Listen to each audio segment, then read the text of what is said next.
I don't. Hello. I don't think I could roll that many criticals. Good morning. I'm ready to make Jason very sad.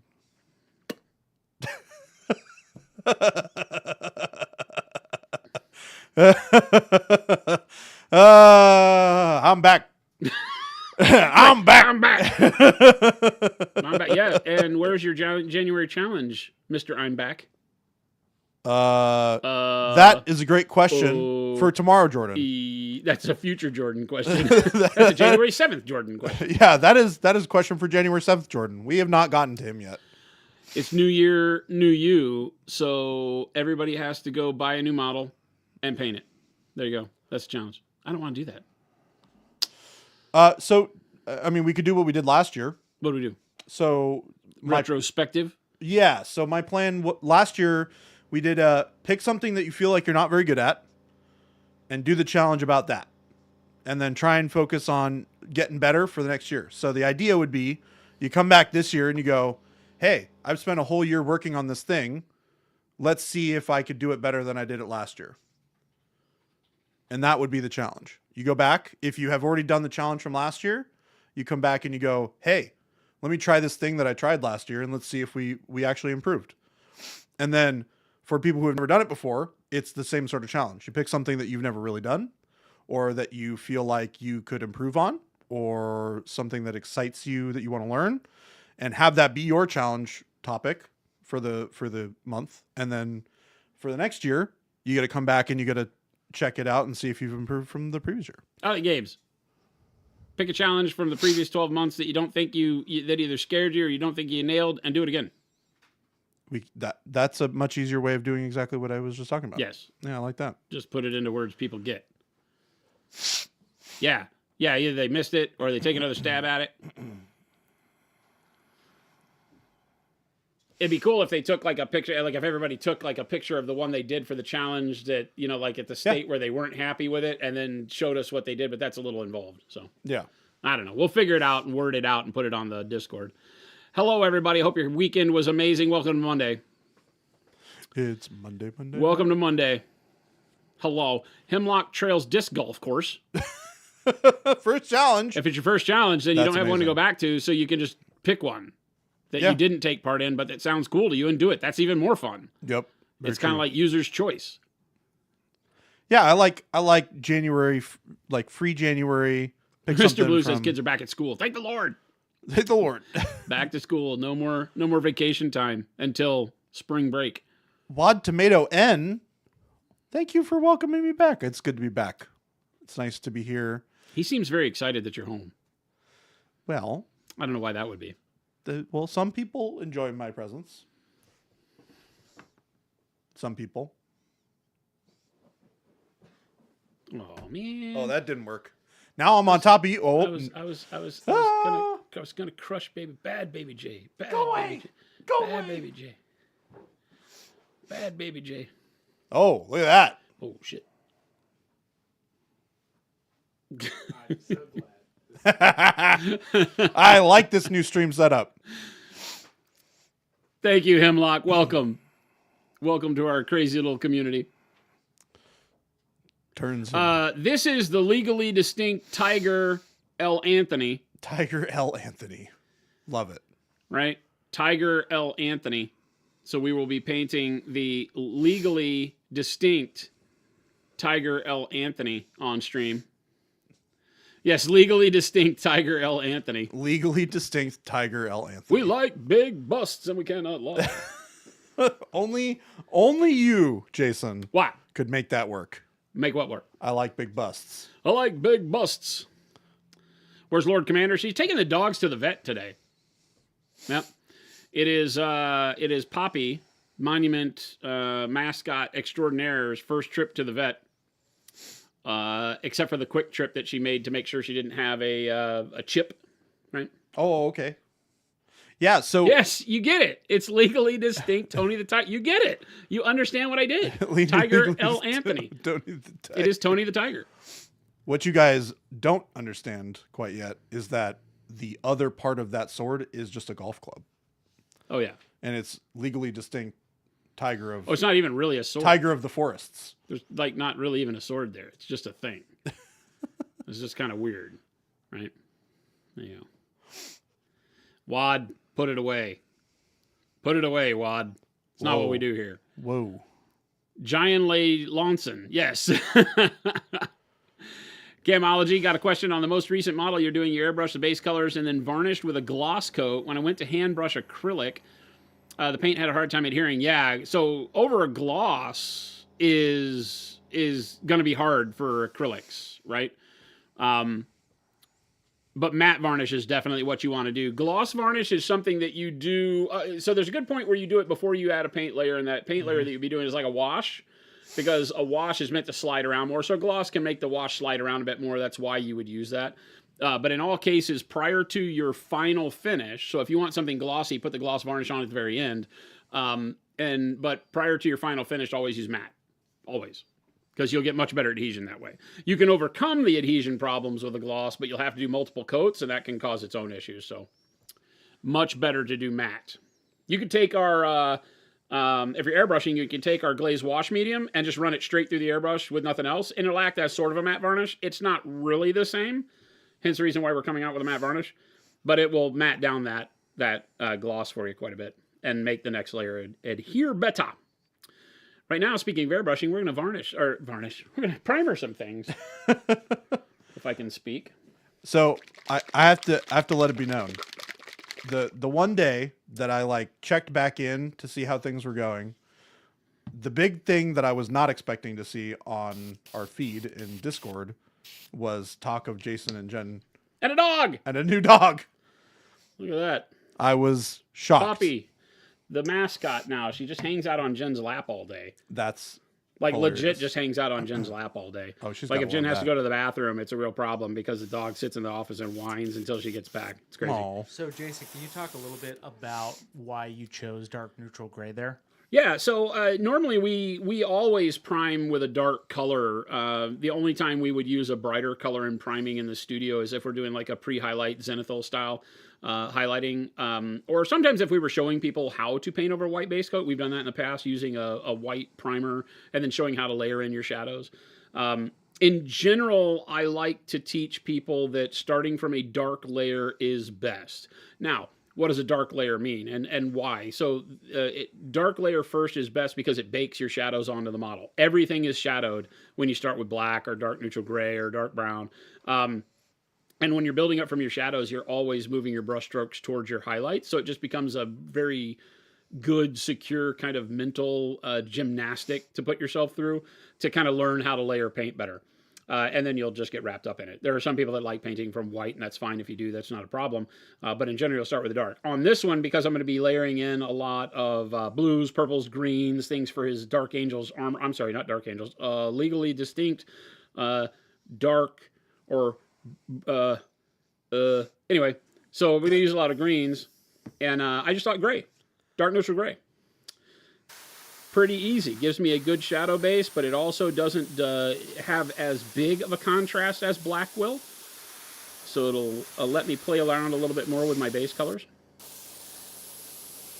I'm going to do a light dusting of the primer on all of these surfaces first. You'll see a lot of the light gray resin still brightening the model up as I go. Right? I'm not worried about complete coverage necessarily. I just want to get the paint speckled on there. And I'm spraying it about 3 to 4 inches away from the model. It shouldn't ever be any further than that when airbrushing. If you're having problems at that distance, just practice a little bit by not holding the airbrush focused in any one point too long. Because the closer you get to the model, whether it's a primer or a normal color that you're painting, if you let the airbrush aim at the same spot too long, it can get it all pooled up with paint. The paint can run, spiderweb out, do all sorts of not fun things. So you'll notice I'm just kind of moving the brush around in random patterns. What's that? Oh, cool. What PSI are you spraying this at? It's the same, 22, 23. Whatever works. And this would be a PSI you'd use for both priming and painting miniatures as well? Yeah, we prime it the same. We don't ever really switch unless we have a specific thing we're trying to show somebody. You can utilize the air pressure as a tool. So you can go down to lower air pressure when doing particular techniques. You can go to higher air pressure when spraying paints. It's all up to you, and you'll get used to that the more you paint, finding ways that you enjoy messing around. But for us, 22, 23 PSI all the time. It's just like clockwork. It's always the same. No need to get fancy with it. You can do anything you want to do. Get great results. My big key here is just making sure that I get primer layered into all the spots of the model, because this one's got a lot of undercuts and big shelves of resin.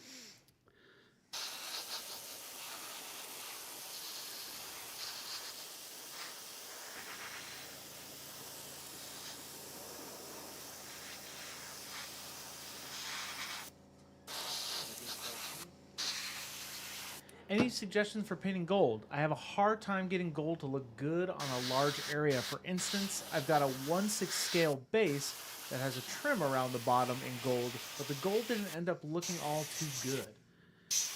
Metallic gold? So metallic paint? Is that what we're talking about? I think so.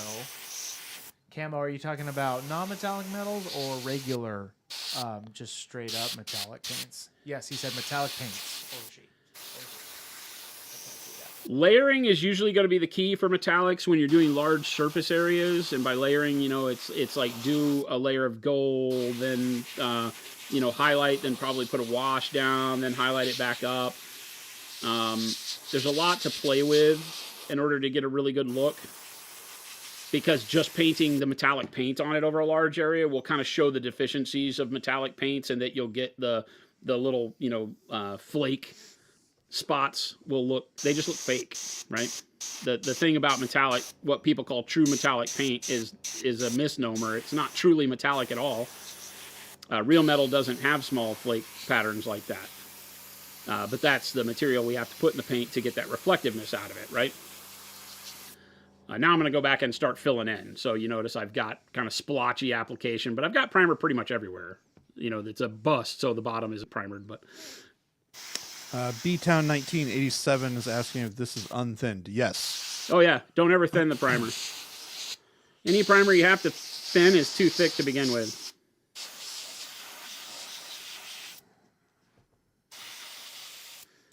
Our primer we make with a lighter polyurethane so that it's easier to clean up, flows really well, doesn't need any thinning. Means that it won't be quite as durable. Definitely not as durable as a high or a heavy solvent spray paint. It needs the next layer of paint over the top of it to really lock it in, but much better to use through the airbrush. Acts like a true paint.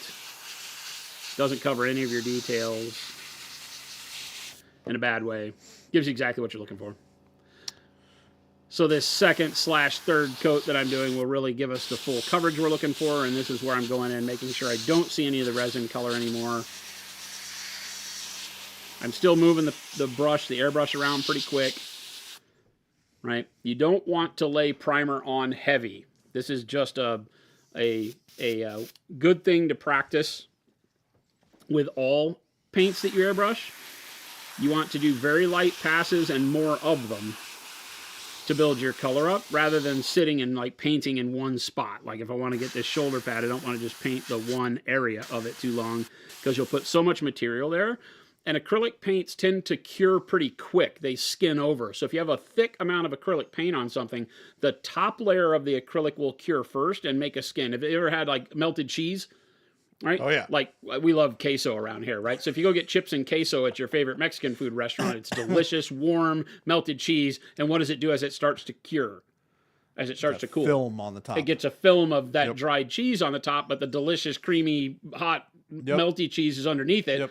That's the same thing that anything that cures in the air will do. And so you'll get kind of a skin of acrylic over the top, but the paint underneath it is still not dry. So it'll feel dry, won't be cured to the model, and then it'll move around. So if you put paint on top of it, or if you touch it with your finger, it'll tear, right? So by doing it thinly, every layer that dries is completely cured to the layer underneath it, so on and so forth. That's true with everything, not just primers. That's just paint, right? So try never to put your paint on too thick to the point where it looks like, big wet mess, because that's the problem you're going to have. The paint will not really be cured, even though it'll be dry to the touch. It'll have uncured paint locked in underneath it. The air can't even reach, so it takes even longer for that uncured paint to start to cure. We do have a couple of people asking where this legally distinct Tiger L. Anthony is from. Tiger L. Anthony may or may not have been a bust that, you know what, now that I think about it, I don't even know. I feel like it's Artel W, that company from like the Ukraine. Yeah, it looks like it's kind of like. I feel like it's an Artel W model, but I can't guarantee that. Wait, hold on. Is this something that was just like randomly sitting around in your pile of awesomeness? It was in a box, yes. Wonderful. It was I need a model to paint, and I found this, and I was like, I'm either painting this or the Artel W Sanguineous. That's what I'm thinking. That's why I have Artel W on the mind, so this may not be from them.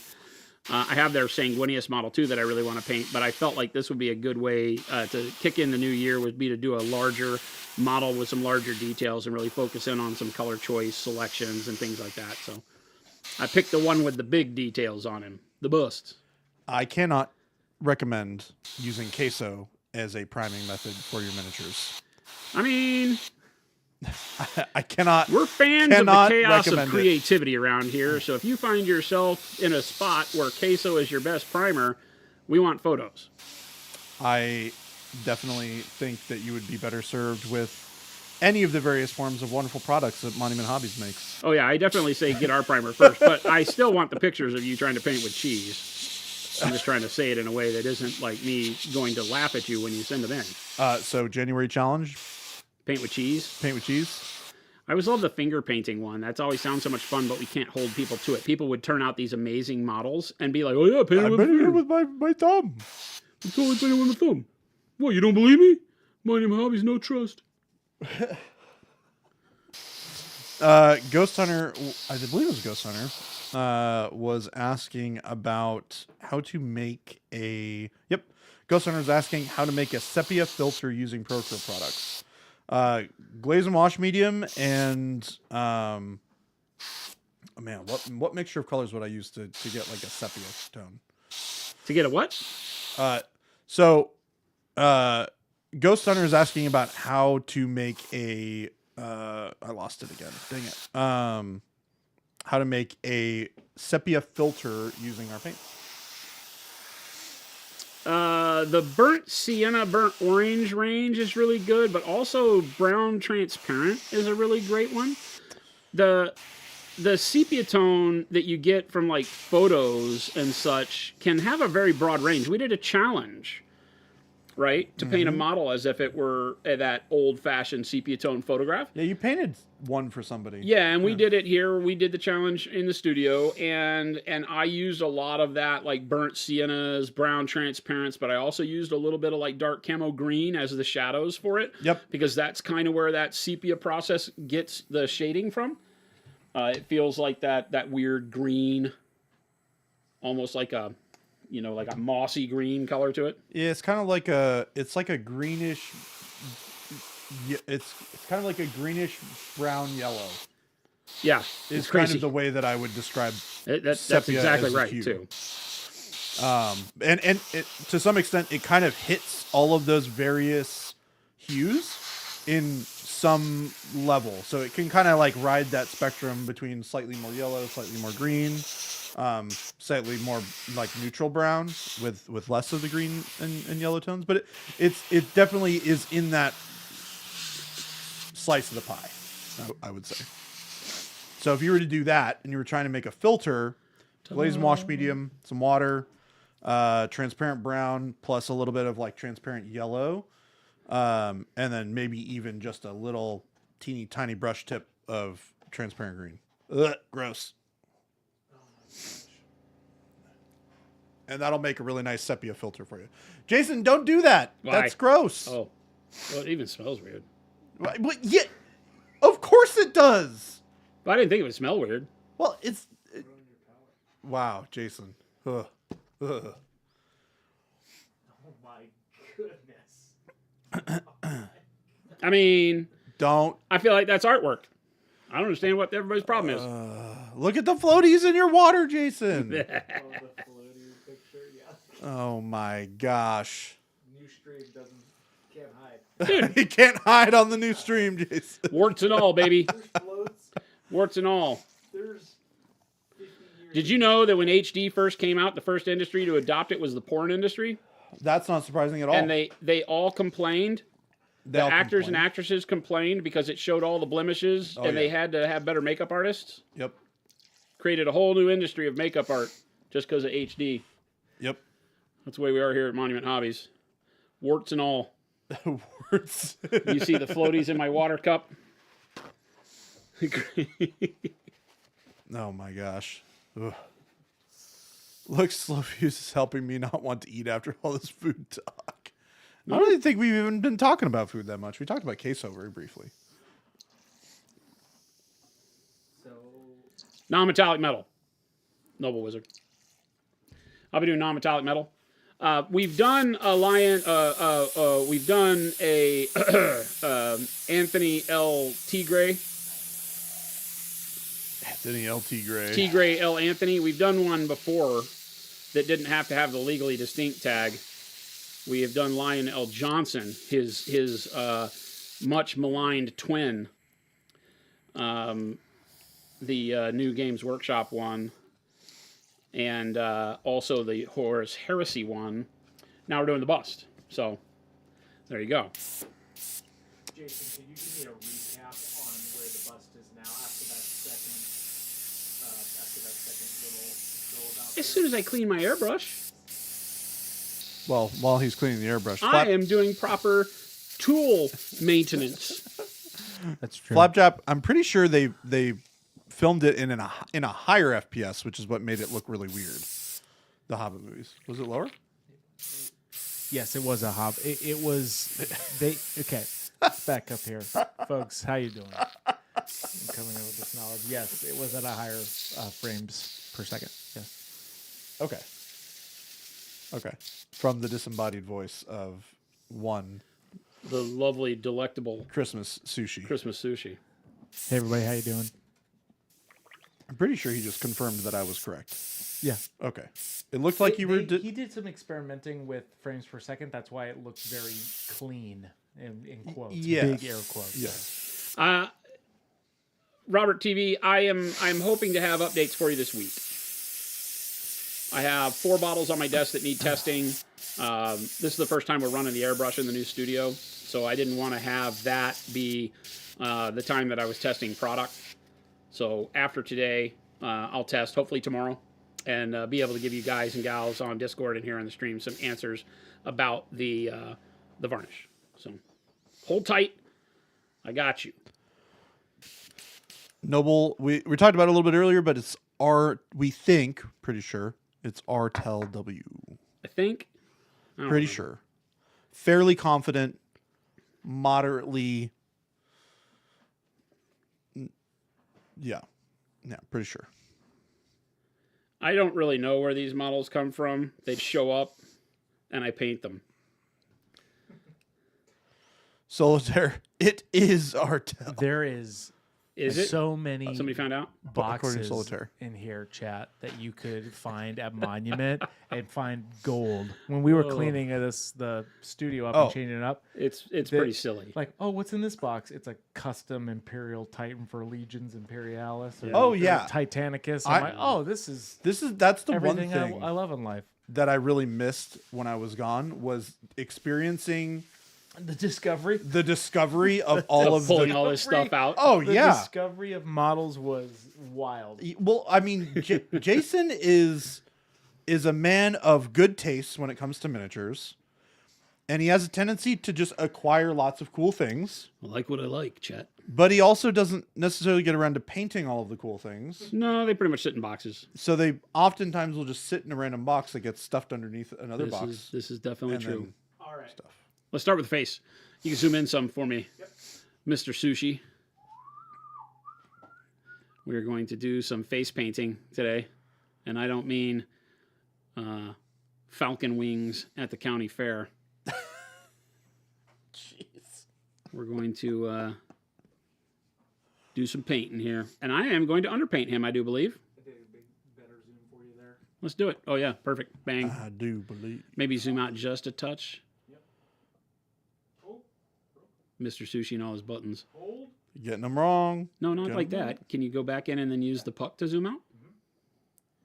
Yeah, like that. And then just a touch, a little micro adjust. Yeah, like that. Perfect. Bang. Bang. Bang. All right. Purple. Because that's what we do. We start with purples, right? Everything we start with dark. So I'm going to go with royal purple because why not?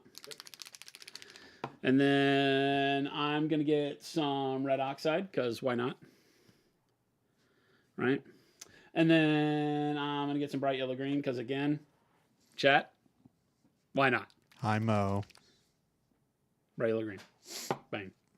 All right? Sound good? These are the 3 colors that we're going to start our skin with. Ta-da! Oh my goodness. And I even have a neat little holder right here in front of me that I'll never remember to use, but I'm remembering to use it today. Do you have it? I'm remembering it today. Jason, you just remembered it. Well, yeah, it is. can't- It's literally you right can't in front never of me. remember I'm to using use it if This you new just studio's remember to got me use all it. sorts of funked out. So why did you choose those colors, Jason?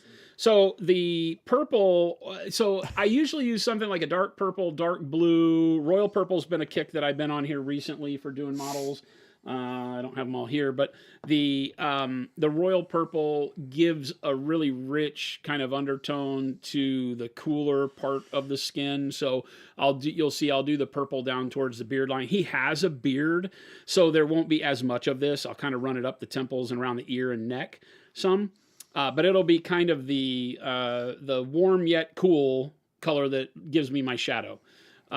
The red is for flush areas, at the cheek as it comes out of the ear area, the inner portion of the ear, the temples, right? And then across the eye and forehead a little bit, okay? Those are the flush areas where you get emotion, you get flush, you get that redness in your cheeks, right? And then the bright yellow green is for all of the other areas that are a little warmer, a little fattier. So cheek area, the puff of the cheek, and then the forehead across the top for that highlight. And the brow maybe a little bit. He's got puffy, hairy brows, so probably not there. We'll just play around with it and see. It's going to look completely crazy as I do this until we put the skin tone over the top. So if you're new around here and you've not seen us paint, a lot of times you'll find me on more detailed models like this one that I'm painting for more of a display style, that I will do a lot of underpainting. I will take a lot of colors and put them on the model that don't maybe make sense. You look at them and you go, what in the world? Why are you starting with green when you told me you were going to paint yellow? And you know, you'll learn a lot here, because to us, a trio of colors, or what some people call a triad, should never be, or should very rarely be, I can't say never, but should very rarely be 3 of the same hue family, because shadows tend to be cooler, highlights tend to be warmer in just a general 50,000 foot level kind of conversation. So in order to take a color like skin tone and drive it cooler in the shadows and warmer in the highlights, it doesn't make sense to just use a dark flesh, mid-tone flesh, bright flesh.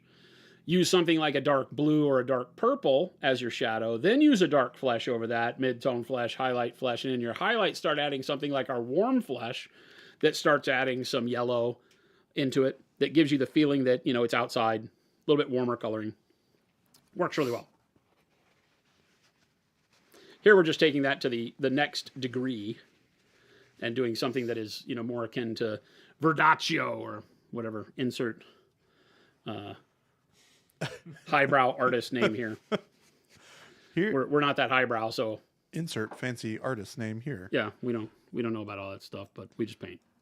Mo, my vacation was wonderful. It's great to be back, though. It's I'm really excited to be around everyone again, and all you guys are awesome, and I've missed you all. All right, so like I said, I'll start with purple in like the neck area where I know I've got a bunch of shadow, and just kind of with the shade color, I'm more worried about coverage over everything that is skin. The next colors can go over the top. I'm not going to just like streak it over the beard on purpose. I do want to have some sort of cleanliness going on here, but it doesn't really matter too much. Can we zoom in again? Mm-hmm. Yeah. Nice.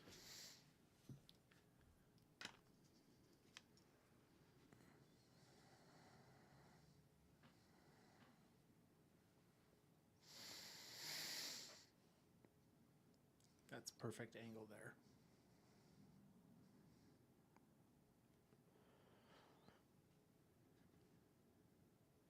It's coming to get a little bit in there, but that's pretty much all hair and beard right there.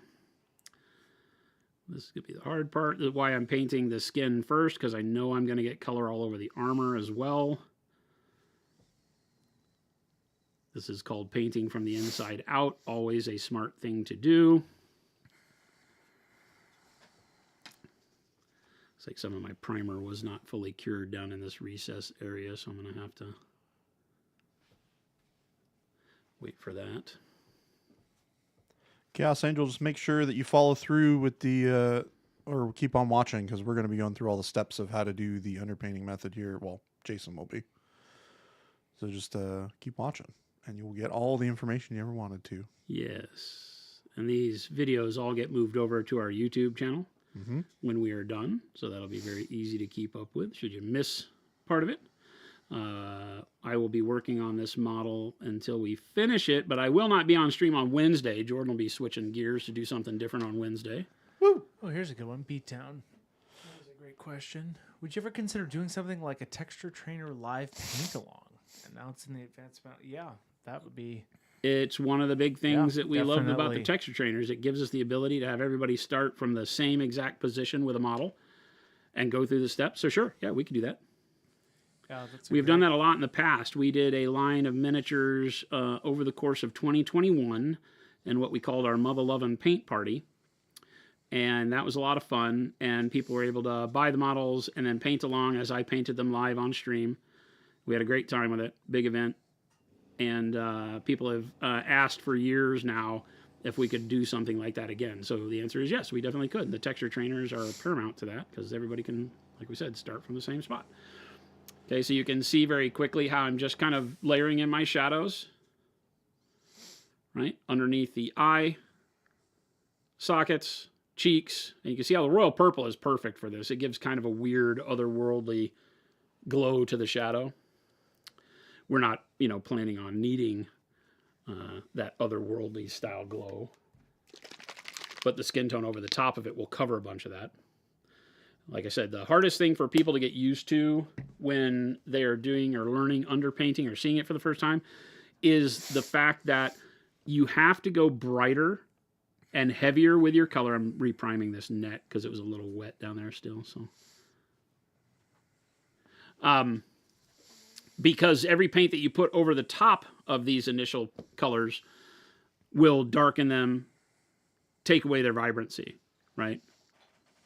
So make sure that you're always going with a brighter, more vibrant color than you would ever want to see at the finished state. If I go with too dull of, say, a purple or too dull of a red or too dull of a yellow, then by the time I put the flesh tone over the top of it, you won't even see that color anymore. And your time is wasted. So you want to go with a little bit of a brighter color, even though it doesn't make sense to your eyes right now. That would never be the shadow of a face you were looking at that wasn't undead, but it will definitely work. Trust me. All right, now we're going to go in with the red oxide.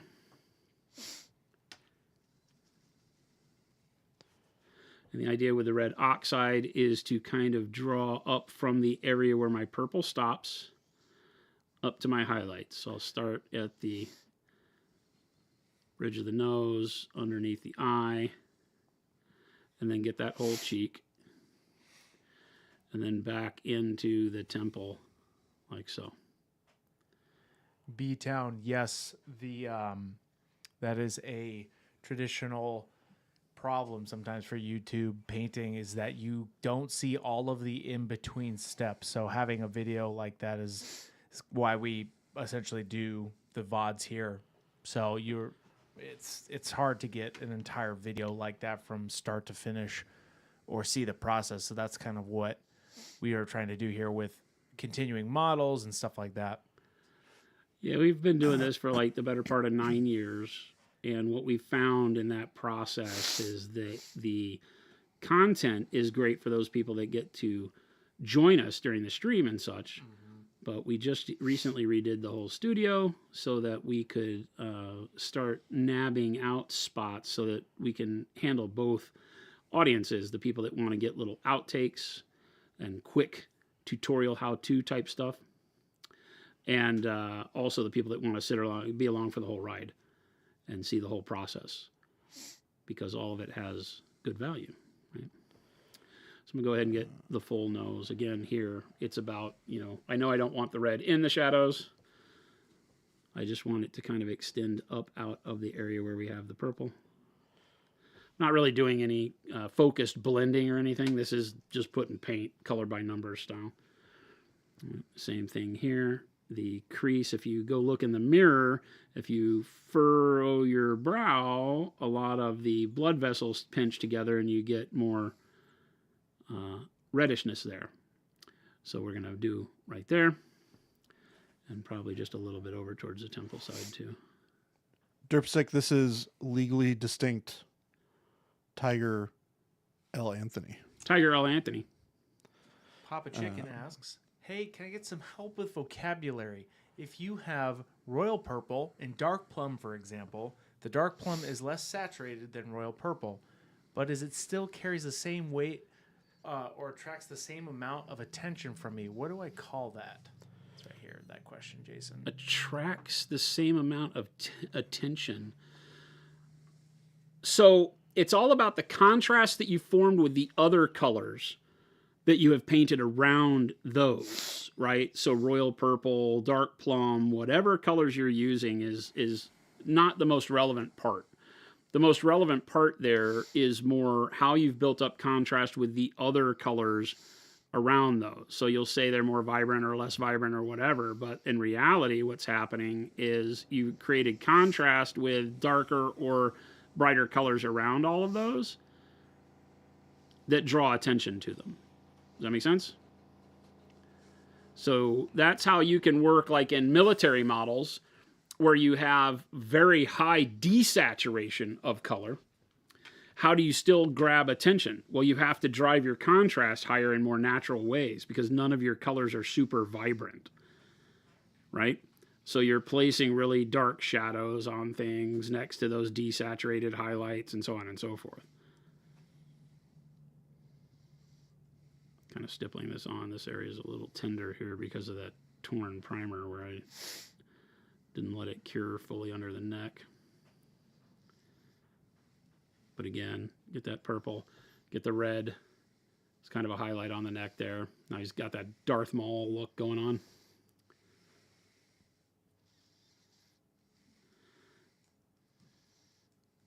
Around the earlobe, center portion there.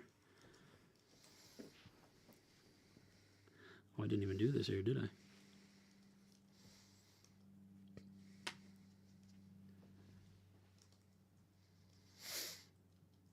The inside of the ear with the purple. The lobe and this little thing I don't know the medical term for, the little doohickey right there at the middle.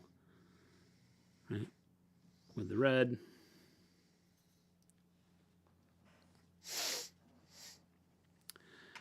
And then the big blast comes from this stuff that makes you think I'm crazy.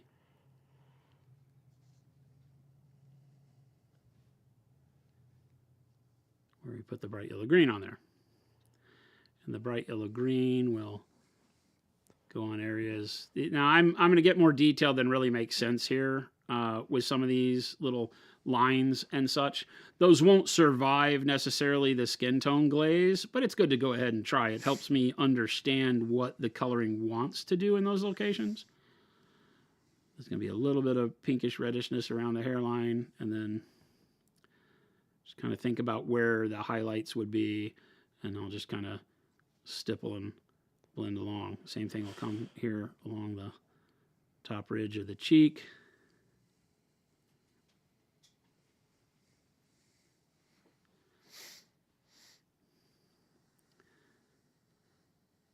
Bridge of the nose, there's usually a lot more blood at the tip of the nose. Depends on how much he's been drinking today.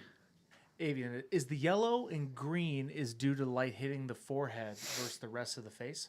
Well, think about it like this. It's like the fatty cells. How am I representing all the colors of skin? Because most of the color of skin comes from what's underneath. So see how this is kind of a yellowish green? Well, it's kind of hard to see because of the tongue on my snake, but this greenishness that comes through the arteries and veins, that's what I'm representing, right? So I have the red that's in this area where the skin is flush, right? I've got kind of purpley blues and such for handling shadow. And then I've got a yellow-green where there's more fatty and blood vessel textures and things like that. So that's really what I'm trying to compensate for. You could use bright yellows, whatever. I really like the way bright yellow-green works for this. So that's what I stick with. But think of it as, providing that fatty tissue that's kind of, even though on this guy's face, there's not a lot of fatty tissue. But even then, sun and warmth on the cheek is what I'm doing here with the flush red kind of right below it. And we'll alter all this later on too. This just gives us a really, really good starting point for all of this. His eyes are not where I thought they were. They squinting. So I did not realize that was the eyelid right there. I should probably, since he's squinting, I probably need to paint these eyes first. Because that's going to be super hard to paint after I get color on there. So I'm going to break from this, but that's about how I layer the skin. I'm seeing that I need to do a little bit more red down further on this cheek over here. He's got this scar. So I'm going to just kind of stipple a little bit down in here. In here. Gabe says, paint them at the very end. I double dog dare you.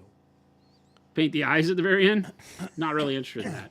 I'm not really interested in that. Not really interested in that. very- These I was going to, because like in the sculpt, a lot of times they'll, like if you were to look at this as a hand done sculpt, which I think it is, I don't know if it's digital. It looks like it's kind of done traditional. And a lot of times they'll put little ball bearings in the clay, and then they'll mold the eyelids and stuff around it because the eyeball is a sphere. So they'll put a spherical ball bearing in the sculpt itself in the master, and then you can build on top of that metal or hard clay ball bearing. I'm looking at the old camera location. And then they'll make the eyelid over the top of it. Well, I thought it was that he had open eyes, but he's not. He's squinting. You can see the eye is just a little slit there. Oh. Right? Yeah. Yeah, he's squinting really heavy. I thought that those the bottom eyelids, I thought were the eyeball, and it was very pronounced, and I was like, this will be easy to paint, but it's not. So it's what you find as you move along the model. We have a couple of questions related to what you're working on right now. Sure. So one of the questions was from Swifter Bear, is asking, so when it comes to this technique, wouldn't you skip some of this on 28mm figures? Obviously, this is a larger miniature. So on a 28mm figure, the cool thing is you paint it like this. You don't have to skip it. There's a video up on our YouTube channel where I do a Space Marine head this way. And what I did is, let's say here's the head, right? Here's the face, right? Right? And so, say the nose in somewhere around here, eye sockets are somewhere in here, right? Sad Space Marine bro. Okay? There you go. I zoomed out a little bit for you. See your whole So head.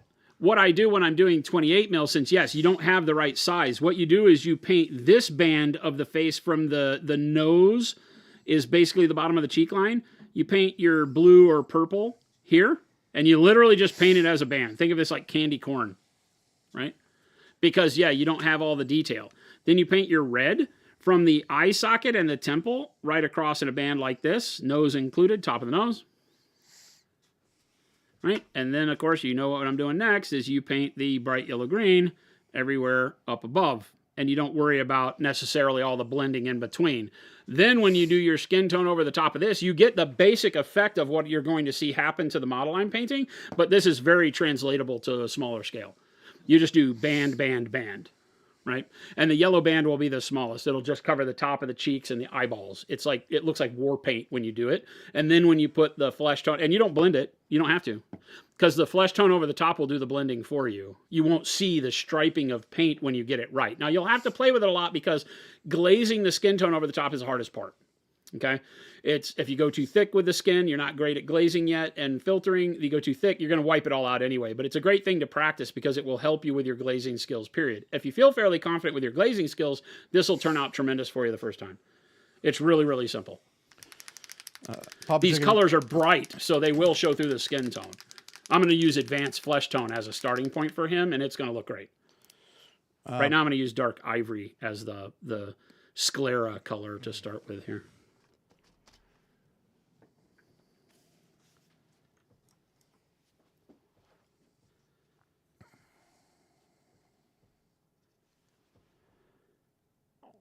And again, when you choose to do this I should have done this first, but I'm still early enough that I can go back and clean up anything that gets paint out of the line. So you don't have to try real hard to be clean with this. I'm just going for get paint in the hole.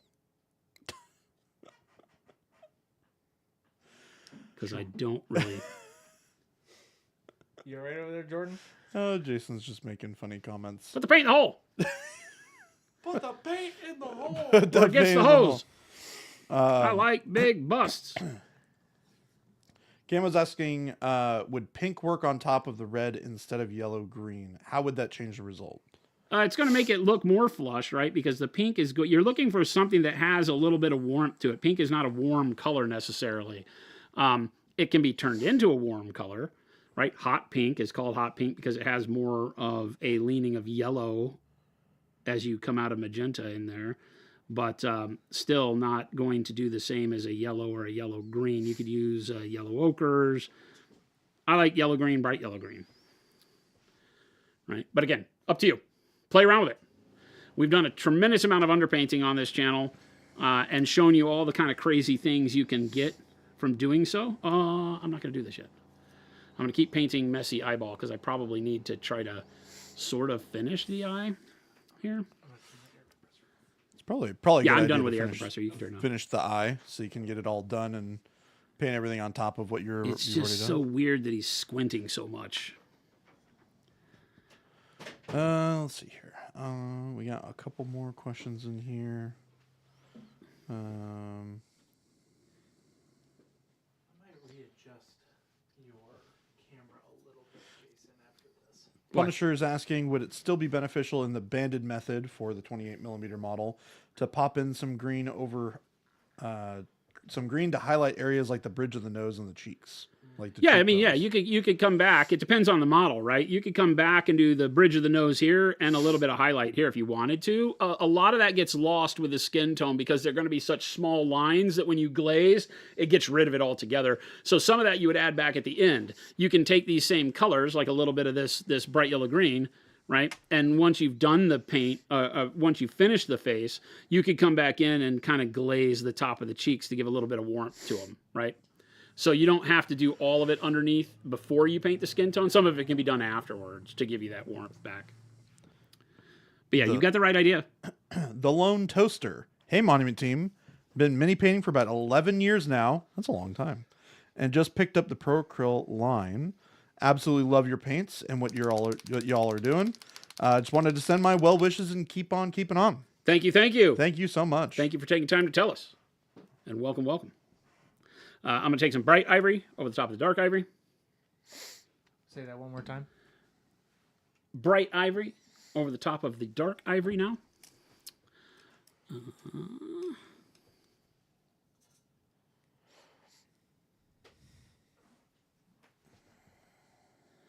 So you can see the dark ivory to bright ivory is a fairly large contrast at this point. I'm going to skip ivory because the eyes are small. Even on this large bust, the eyes are fairly small because he's squinting. Right? The idea here being that the eye, well, yeah, it's going to be tough, right? Because not a lot of spot for the ivory to go. It's hard for you guys to see because You I want me got to paint zoom everywhere. in even more? No, I think we're fine. Yeah, we can see it. I'm just going to try to get, I'll readjust. Very nice. I need to go thinner so I can get it to fall where I want. Because it's really just this lower.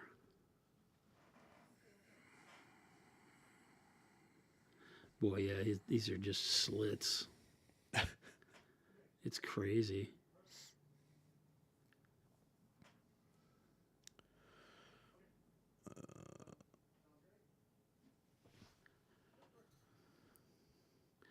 All right, and then do we know what color Tiger L. Anthony's eyes are? Anyone? Anyone? Purple. I've been using a number 1 that I used just there, a number 2, and a number 3 so far. I'll go back to the number 3 after we do the eyes. These I just busted out for the eyes because they're so tiny. Green, blue. I'm skipping eye for an ivory, correct. Are they blue? Blue, I thought. Never cared to know. Sheesh. We can do blue. Relax is saying, "What's up, crew? Thanks for this technique. I'm actually working on the Lion L. Johnson. Official, the real one. And I will try this. The studio is looking great. Thank you so much." Miss Maxushi has done a wonderful job of sprucing up our what looks like a much larger room. Oh my gosh. It's crazy, isn't it? It's insane. Jordan was gone through this whole process. So yeah, I just came back and I was like, oh, this room looks twice as big as it was before. Yeah. This is great. It took me a minute to realize that the comfy chairs were in the break room. okay, sorry. I'm going to have to get in here and hold Yeah. it just specifically the way I need to here to try to find where the iris will go.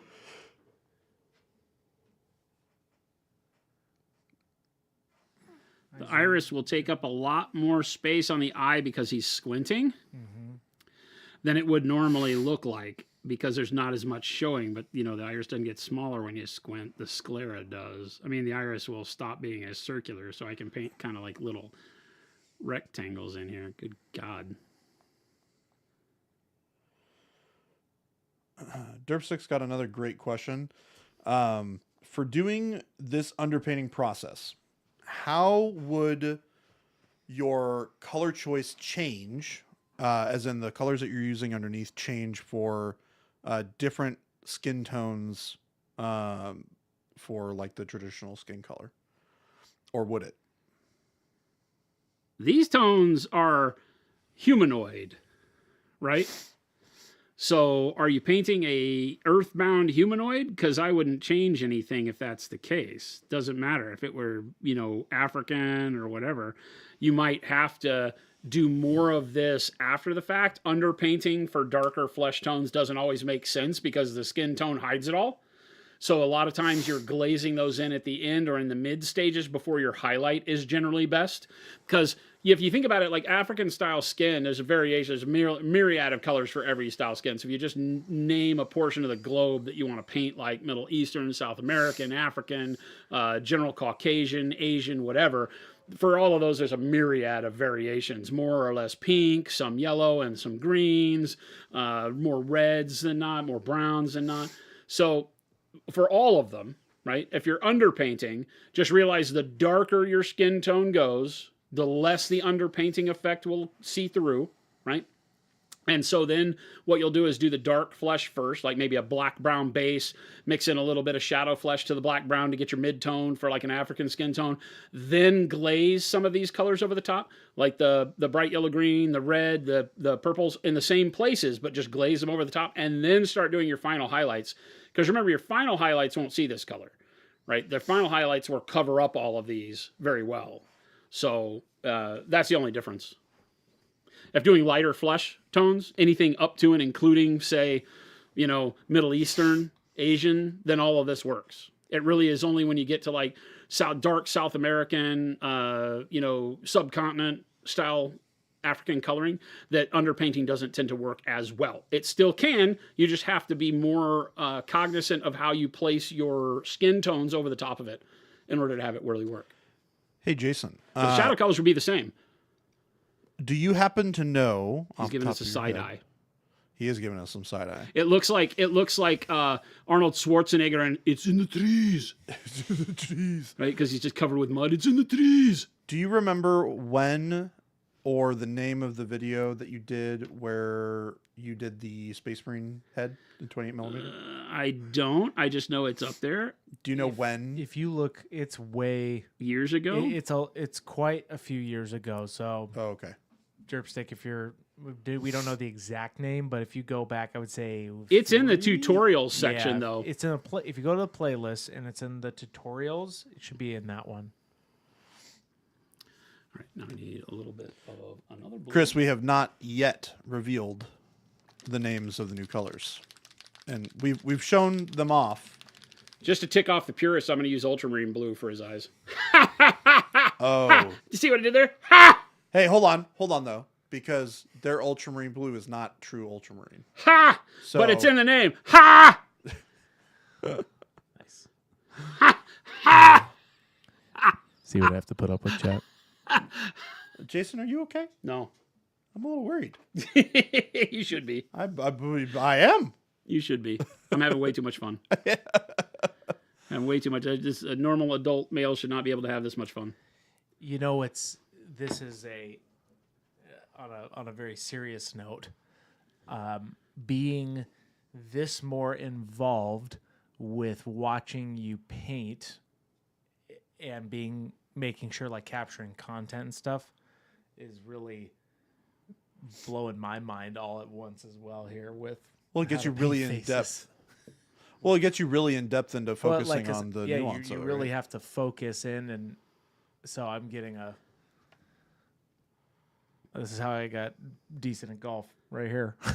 Oh, yeah, watching it. So you can start playing golf because you were watching golf all the dang time, right? Yeah. So I just obviously I've been watching stream, but I'll do other work while I'm doing it. But this I'm watching. Yeah. So this is great. Chat. This is great. So what Chris is saying, he's getting paid to learn. So you guys should all be jealous. Yeah. And then I can General try to figure Ginkgo. out how to make it digestible for people who missed it. General Ginkgo says Jason seems fine, unhinged like always. Thank you for your vote of confidence. Yep. Treebeard, we touched on it a little bit earlier on in the stream. We will have a challenge posted here tomorrow. Little bit of dark magenta at the pinch of the eyes. That may not survive, and it might have to be done again later after I repaint the skin. It's hard to tell right this minute, but I'm going to put it in there anyway. I don't want them to look too bloodshot, but get a little pink there. And then I need a pupil. So I need some black. I'll use satin black because I can. Getting paid to learn, man. What a dream job, dude. Like, so lucky. If only that was the only thing that Chris had to do. Thank God he does more. No comment. No comment. He doesn't want that kind of pressure. Nope. He's like, wait, I have to do other things? I love all the things. Just let chat I do imagine and love all the that the things. disembodied head of Christopher Maxushi literally only just learns about painting.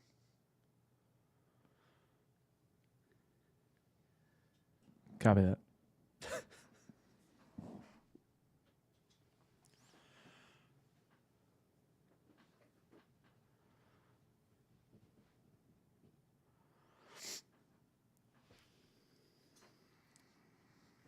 It's going to be almost impossible for you guys to see. But once I cut the eyes back in, it'll be a lot better.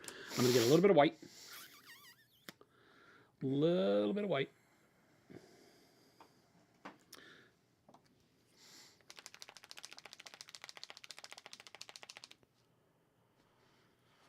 Good old bold titanium white.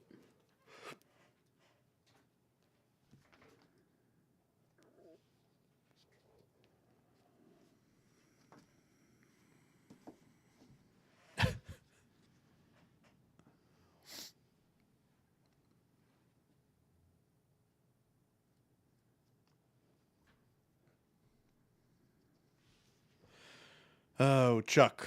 Wait, what's this? Baby J takes time off and his first day back? He's not even painting? Well, they did change a lot of things while I was gone, as you might have noticed. Jason looks really fancy over there in this beautiful new setup. You've got a nice glow about you over there, Jason. It's nice, right? You're looking quite nice over there.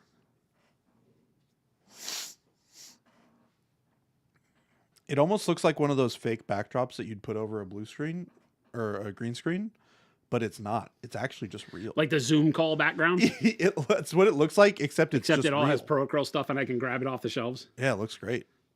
We spared no expense, except for all this expense we spared. Hoosiers has got it right. Baby J is in shock. Needs to adjust before he can paint. This is the Don't worry, hardest folks. part for me. This is the part I hate the most. You'll get me on Wednesday. A little bit of shine in the eye.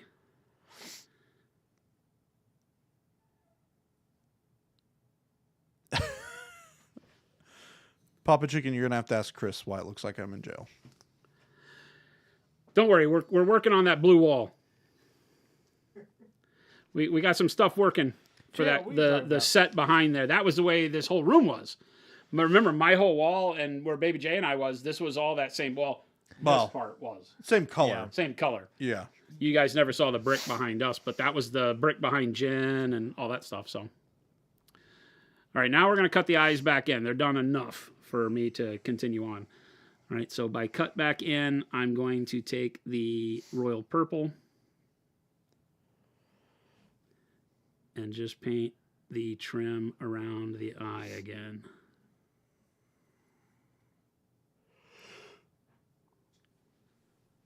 And then we should see the real work of the eye come back into focus like that. Right? Nice.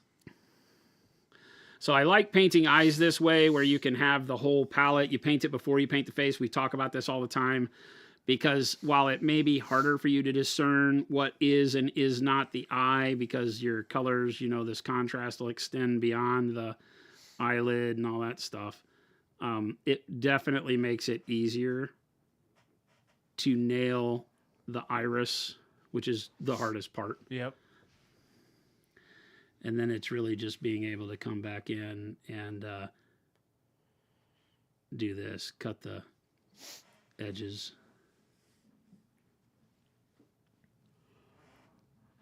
Well, hello, Jade. I'm back. From outer space.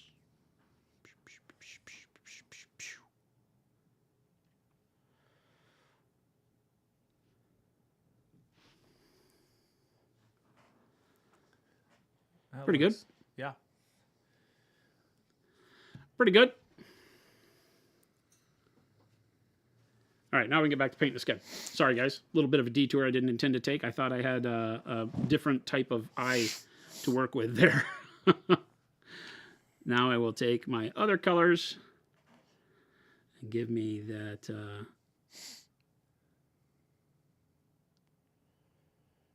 underpainting back where I need it here, right underneath the eye.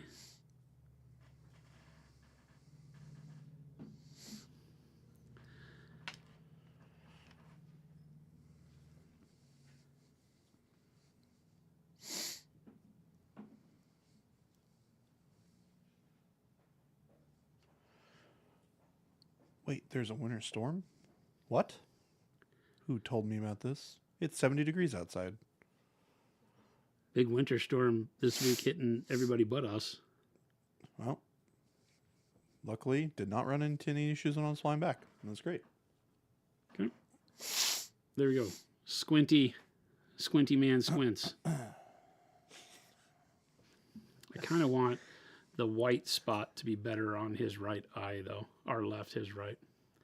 So let me see if I can get that nailed a little bit better.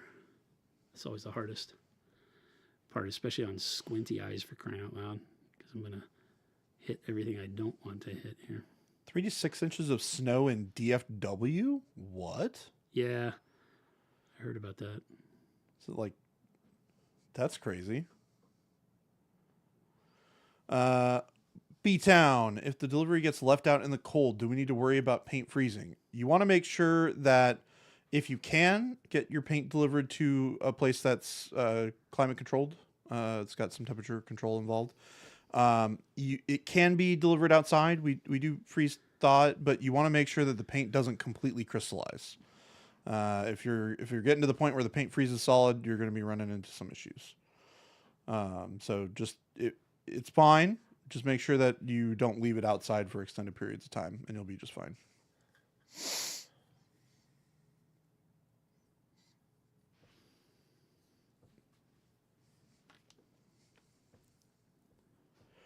in most places where it gets cold enough where that's a really big problem, there you probably have some solutions for delivering to warmer locales. Better. A little more shine to the eye. All right. So now I like that. I'm going to go back with a little bit more of the bright yellow green on the forehead. We were painting that over the dark gray base. I probably should stop using the smallest brush that I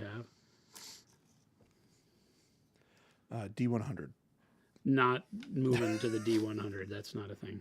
I don't even, Although Chris would love to see. Okay, so this one we're painting with a house paint brush. I don't know what you're talking about. It's going to be great. I remember when Jason showed that live on stream that one day. Were you playing me or was Gabe? I have no idea what you're talking about. I took the day off on April Fool's Day. I don't know what you're talking I about. feel like that's a lie, but I'll let it slide. Gabe was me. What are you talking about? What are you guys talking about? This is wild to me right now. Good thing.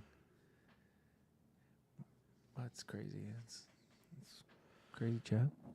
See what I have to deal with? Derpsick, this is a great question. How often do you use reference photos, like of actors or just stock photos of faces? Or does it come with experience that you just know what colors to choose for the skin tone that you want? I find it's a little bit of both. The more, when you're first starting out, use reference photos a ton. Even when you've painted for a long time, reference photos can be a really big asset.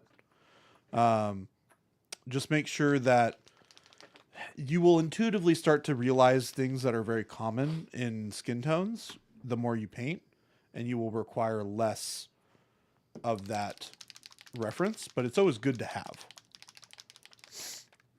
I rarely use them. When I do, it's for specific lore accurate things. Like I would go and I would find out, what color they say Lionel Johnson's eyes were if I were serious about it. But I will very rarely use references nowadays. That's only because of experience. Yeah. We still tell people to, and when I tell people to, it reminds me to go do it myself, and I find great stuff. So, yeah. All right, so I'm going to take advanced flesh tone first. I'm going to build out kind of a wet glaze of it. I have, because of the way that I take paint off of my brush, I have basically my color palette for the paint of the face already here. As a matter of fact, we have this guy, and so I can come over here and test my glaze and see what kind of thickness I've got, and that's about right. I can still see my reds and my purples and such through the skin. So I just want to get the paint on the palette to a thickness that makes sense, right? And then I want to start glazing it on. Ghost Hunter asks, explain to me like I'm 5 how to glaze. Get the paint very thin. Offload most of the wetness onto your hand, a paper towel, something, right? And then move the paint across the surface. In this case, because we're glazing a highlight, so to speak, from dark to light. Okay? So, let me tell you again. I'm going to put a bunch of water on my brush. If you can go over palette cam. Right? I've got my advanced flesh tone. I've got my brush loaded with water, and I pull it over here, and I get a thinness that I like. I then test that by painting over the paint that's on my finger. And you see how that paint shows through? That means that I've got a good consistency for my paint. I also have now taken most of the paint off the brush, so I'm not going to leave a big blob when I touch the model. And then I come over here, right? And I just start touching the model from the shadow and bringing it out to the highlight with that very thin paint. Right? And then I'll reverse over here because the shadow's on this other side now and start moving this paint towards the middle again. And I want to do like one quick layer over that and then leave it alone while it dries. Move on to another spot. So I'll come over here to the temple, do the same thing. Right? This first layer is just about getting some color over the surface. Again, drawing from the shadow of the purple up to the color of the cheek. Right? So my brush is hitting down here, pulling up here is how I'm doing right now. Okay? Kenneth Red, this is a underpainting technique. And then I just do that again and again and again. The biggest thing is making sure you get rid of most of the material. It seems like a waste, but you don't want a lot of wetness on your brush when you're glazing, because when you come over here, it's going to make a droplet of paint that's very hard to control. So instead of that, right now this side's dry. So I'm going to come back over here and do it again. Turn the model so that my brush stroke makes sense coming out of the shadows up to the highlight. And just add in layer number 2. Just like so.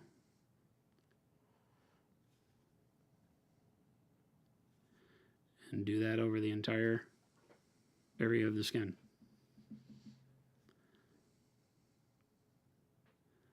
You'll very quickly start to see, as I put more and more skin tone on here, how those colors start to sink. Those underpainted colors start to sink underneath the flesh tones. It's already starting to happen with just one coat. For skin like this, I typically try to keep it fairly thin with more coats rather than big, thick coats. You can glaze with more color on each pass. But because we're trying to preserve and control how much of those underpainted colors we see, I do thinner coats, okay? So now that the forehead has had time to cure, you don't want to overwork it. If an area is wet and you come back and glaze over it again, you're going to tear the paint beneath it. So this is now dry to the touch. And then I come back and do another layer. And you'll see that on layer 2, we really start seeing the skin tone start to take over.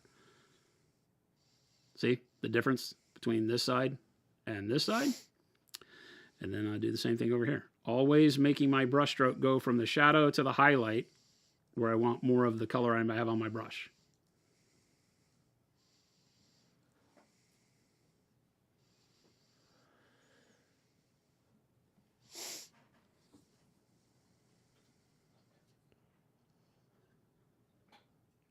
And I'm just using the tip of the brush, not big heavy strokes. I'm using very light pressure on the brush.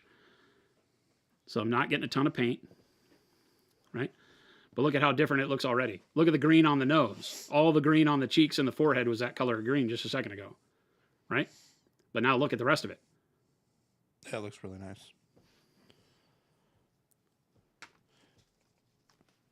And then it's just rinse and repeat. Do this as many times as you have patience for, and until it gets to where it looks right. And what is looks right? Well, that's your goal. You've the one with the control of the model. You determine what you want. Because he's got the mustache, but you can't tell that it's a mustache right now. So it just looks like he has no upper lip. Oh, yeah.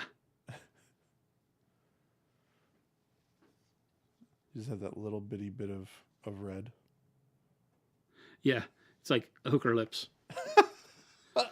Okay. Jason, I need you to explain to me what that's supposed to mean. Well, or maybe not on just stream. very red lipstick. Oh, okay, got it. The red lipstick. Got it. Yep.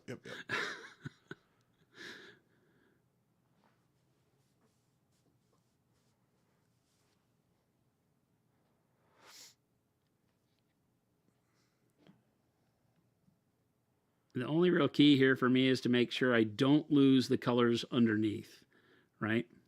So I'm watching and gauging each pass of color to make sure I'm not losing the red, the purple, so on and so forth. And as I get closer into the color I want, then I start doing a little bit more detail work, right? Start pulling in the bottom of the eyelid here, right? Start adding some age lines of skin up towards the nose and the crease of the nose. But you can see how fast this goes. This is not hard once you get the hang of working with thin paint. I'm not going to belittle the fact that working with thin paint is one of the hardest things you will do as a painter, period. Learning to control thin paint, get it to flow off the brush the way you want it to, and knowing when to stop so that it doesn't just ruin the underpainting and make it look like, oh, well, you just painted that with flesh tone, right? Because there's a point here where that's what's going to happen. I'll put enough color on that I stop seeing the colors underneath and I just see advanced flesh tone, and I need to learn how to stop before that happens, unless there's areas where I definitely want that to be the color, right? See, that's already, look at that. I didn't blend any of the purple, red, or green. Remember that, right? None of it. And so can we get like a super zoom? Is this, how far can you punch in for us here, Chris? Ooh, nice. I'll make sure it's in focus. Notice how the bright yellow green now just becomes a little bit of the shine for the skin. There we go. Right? That's great. It's going to look so much better even when you start pulling in the And so you beard just colors. you will just keep doing this glaze technique until you get an actually desired skin tone. Yeah. Nice. Yeah, and I will stop in certain areas. I might stop glazing over the bright yellow green before I stop glazing over the other, or vice versa. Like right now, I want to glaze over the bright yellow green a little bit more to pull it into a more human skin tone, but this is looking really good. Yeah, because of the Right?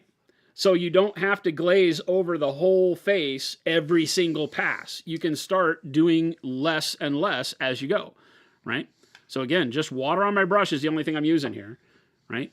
Have this brush load on here and then come over here and take it off my brush, and you see how it's still letting the bright yellow green show through. And then I'll come up here again and do this forehead one more time, where I've been doing the same exact pull from the shadow to the highlight area. And each one will sync that bright yellow green color and blend it in with its surrounding a little bit better. What's the glaze again? Whiskey's asking the colors for the glaze. This is just advanced flesh tone. Really simple. And that's right out the butt. That's great. Right. How much water did you use with that? About Jason? I'm not, so, this is the hardest thing because a lot of that depends on your brush size. But if you want to go back over to the palette cam, I'll show you what I'm doing. So it's literally my brush here. I have, in place of Jordan there, I have a paper towel, right? And so I'll clean my brush after each round of painting. And then I just lift it out with however much water's on it. This is a size 3, so whatever water is in that brush. And I come over here and I pull a little tail out of that advanced flesh tone over here, like so, right? I'm not putting it in the droplet. I just touch the edge and pull that paint back over here. That's what I'm doing. So it's a whole brush full of water. You can go back to the cam here. It's a whole brush full of water, so that soaks a tremendous amount of paint. One of the things when glazing is you will get a tremendous amount of paint in the ferrule of your brush, so make sure you're cleaning your brush. And then I get rid of all that moisture. Right? Because that's way too much wetness to touch the model with. The model will get flooded with water, basically, and create a crater, a horrible situation for you to have to clean up. But then I can come back over here, and I can just kind of touch it in the way I need to. Right now, I just want to blend that area where the red and the green hit, and a little bit on this temple area. I can stipple with it, right? I can do whatever I want. I can use long brush strokes, very tight ones. Right here, I just want to do this area right again where the red and the green come together. So it's just really small, abrupt touches of the paint right along that ridge that'll help blend it together. Right?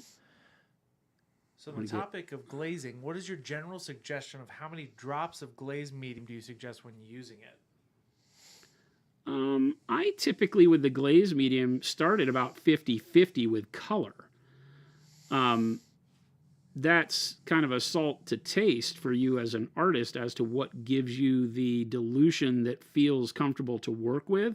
The glaze wash medium makes it a lot easier to pull the paint on the model because it feels like paint as opposed to feeling like water. I'm just so practiced with just using water that's why I don't use it in a situation like this. But yeah, about 50-50, I think, is a good way to start.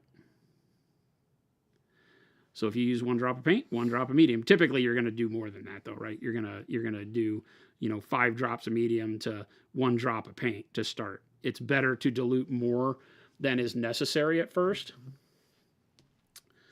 and then build up like you're seeing me do, rather than, like I said, if you start and you don't dilute it enough and then you go and paint over your underpainting, you could cover it all immediately, and that's hard. You have to start over again.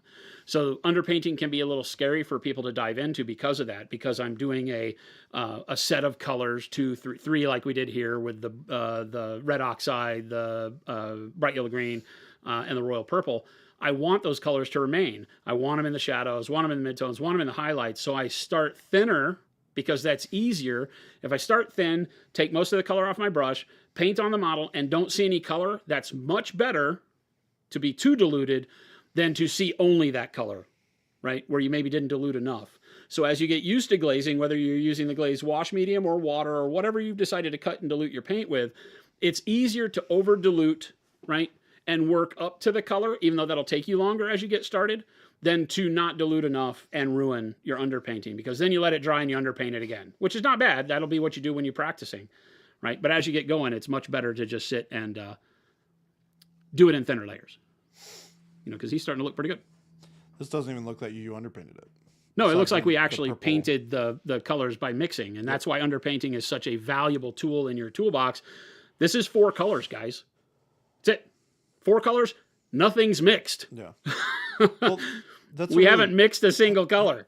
So it is a very, very valuable way to learn to paint. It is difficult to get used to painting with diluted paint. And the biggest thing, the ace number 1 biggest thing is this. We joke about my thumb palette all the time. This is the key to painting thin. Whether you choose to use your thumb or a glove or a paper towel, whatever, you'll get used to however much moisture it takes off your brush. You can use a paper towel. Paper towels I don't like because they take off too much moisture all at once. And so I found it over drying my brush and getting more streakiness in my brush strokes. Whereas on my skin, it leaves enough moisture to still give nice smooth brush strokes on the model. So that's just my preference. A glove would work just as well, I think. My skin might be different than your skin, but that's the biggest thing, is to make sure you're never touching the model with more moisture than it wants. Because as soon as you're overly wet with the paint, like right now I'm loaded up with paint, right? If I were to touch this to the model, it would give me way too much liquid, and then I have to spend time pushing that liquid around, and it goes into recesses, it goes into the crevices of the skin where I didn't want it. It acts like a wash, and I didn't want that. I want it to be very specific where it goes. So get rid of most of it, almost to the point where it doesn't feel like there's paint on your brush, and then you notice when you're painting that it does a lot better. I still have pigment there, maybe to pull it where I want it.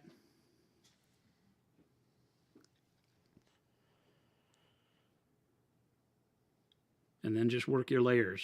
It might feel like you're like, God, I'm painting the same thing 5 times. Yes, but each time it gets so much better and so much more worth it. I think that's something I haven't done, is where I don't, what you just said there, where I haven't taken enough off of the paintbrush. Mm-hmm.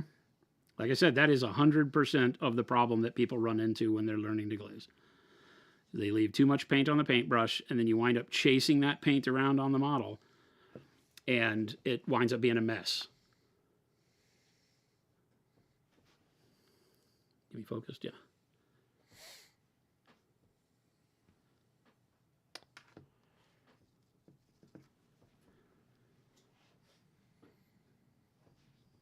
And I'm just going to play around on the model. I'm just going to keep hitting areas that I think I don't have enough skin tone, or alter that just a bit.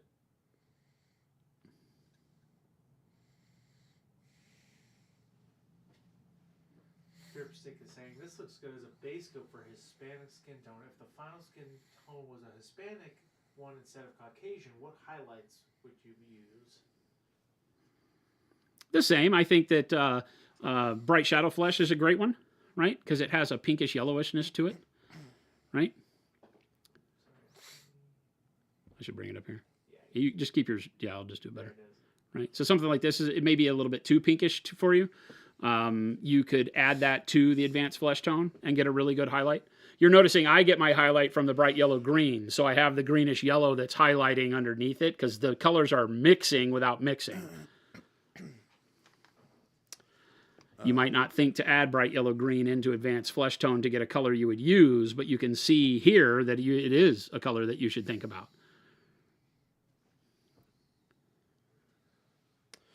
Source, glazing is going to be a lot different than dry brushing.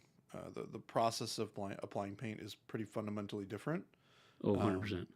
But you are basically turning an opaque paint into a more translucent paint that will allow you to show the colors underneath, right? Dry brushing doesn't really work in tiny spaces, but glazing absolutely can work in tiny spaces. You just have to go slow, and you build up the opacity over time by building the transparent layers on top of one another.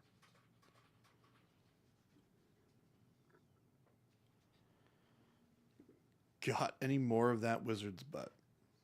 I don't know. Super Duper John. Maybe. I'm realizing I'm not painting the ears. I needed to do the bright yellow green on the ears first. Kenneth the Red, what were the 4 colors of the undercoating? So I believe the 3 colors that you use royal purple, bright yellow green, and I think you said red oxide? Red oxide, yeah. And then the skin color that he's using is Advanced flush tone. advanced flush tone. Yeah.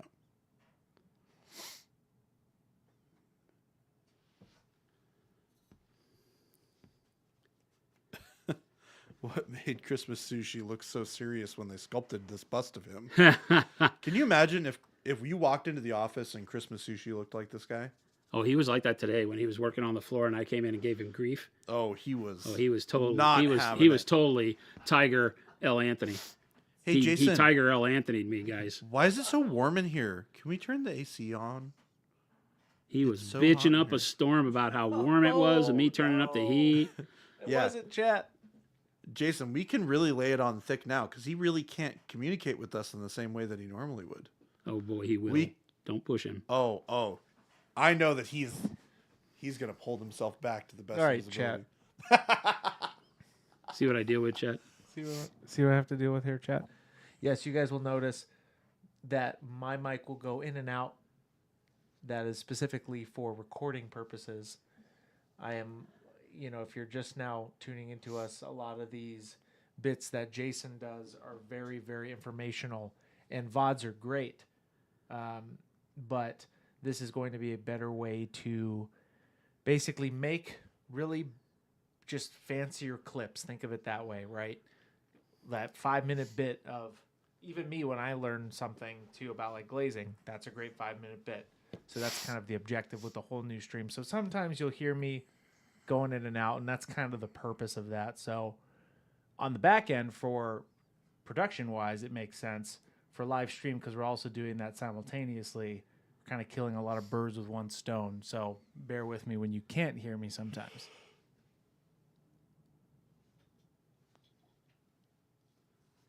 You're getting pretty close. I'm liking it. Yeah, this looks great. I won't, my normal style of painting, if you're new around here, you'll find that my normal style of painting is to paint things to about 60, 70% and then move to the next area. I don't ever finish a thing unless it's like an eyeball and you don't want to have to come back to it until you know what the area next to that thing is supposed to look like too, because you can't really get a good read on it until you see the contrast provided by all the areas around it. So we'll probably stop on the skin now, move over to hair. I'm going to get a little bit of this eyelid underneath. Pedro's asking what your ratio for airbrushing base coats, glazing, and filters are, and what do we use as a thinner? When airbrushing for base coats, I don't thin anything.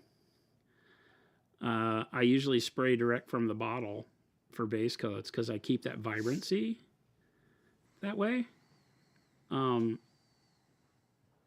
When layering and such with the airbrush, I will start to thin, say maybe 50-50 is a great starting point. See, so I just got the lower eyelid going there. And so now all of a sudden we've got a face. Right? And I'll fine tune this. We've got a little more purple than I want, but most of that is showing because there's a lot of purple on the beard. So again, I'll tune that in. He has a little bit here that I need to do on his ears still and on this lower lip. But as I start to filter glazing with the airbrush, obviously same as with paint, probably like 10-to-1, thinner is better, and then work back.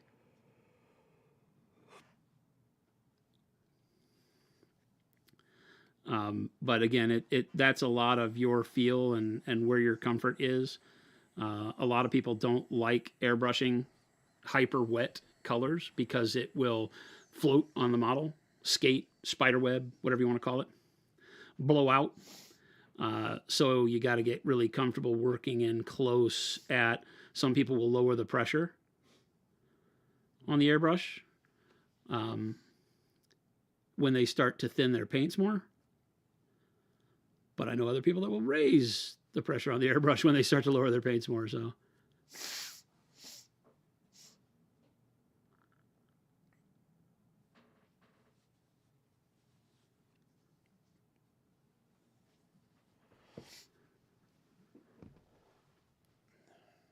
Jason, do you want this joke or do you want me to? Yeah. Say- Read it out loud. All right, here it goes. Not Read it. it out loud, Jordan. Who's saying it? Papa Chicken. Did you hear Oh God. that story about the two cowboys? Starving and lost in the desert. If I say yes, will you stop? The thought that they were saved when they... Oh, I'm sorry. They thought they were saved when they saw a tree with bacon all over it. When they ran up to it, though, 2 shots fired, and they were both dead. Turns out, it was a ham bush. Now, Papa Chicken, I'm going to say this about that joke, and this is actually a joke that I've known for years. My grandfather A ham bush. would recite that joke to me and my brother, but in a 10-minute version. Expose. Oh, my And- gosh. I think So I'm gonna tell you the story of Billy Jack Jones. that was exactly how he did it too. Like he would have 10 minutes, and, And at boys, the you're gonna end- need to listen to me here because these are the types of life lessons that you will take with you through your adult years and pass on to your young children and their children's children. So pay attention. And there'd be long pauses. And he'd be like, "So Billy Jones, Jack." And he'd say, "I thought it was Billy Jack Jones." He goes, "That's not important. That's not important. Don't you backtalk me, Chief." Chief. It was a Chief. something he would use to cheer us up. But I think we all had that same grandfather, by the way. Did your granddad ever leave for long periods of time to go to Texas? Is he my granddaddy too? Is he my granddaddy too? You can go back to the model. I'm gonna do the ears now.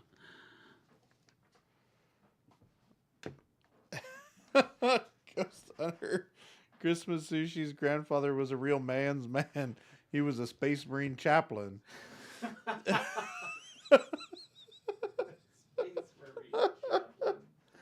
I mean, if his mother was a Space Marine, you know.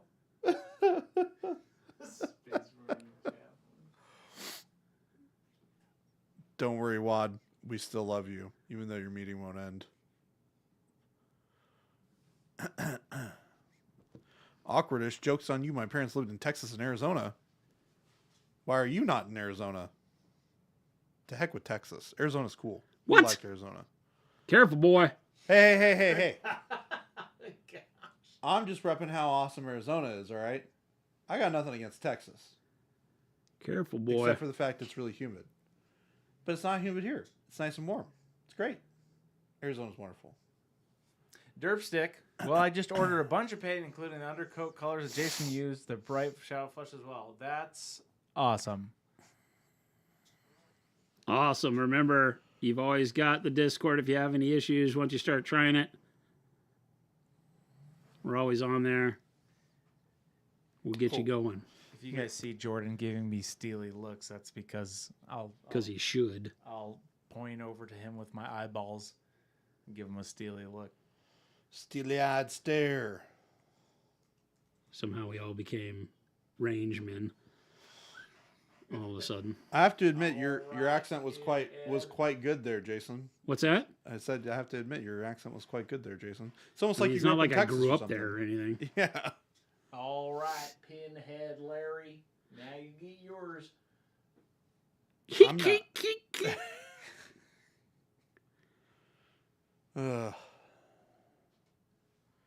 AZ is where Pop, and Grandma landed after retiring. Excellent. Do some stippling around the cheek there. Give me kind of a complexion texture.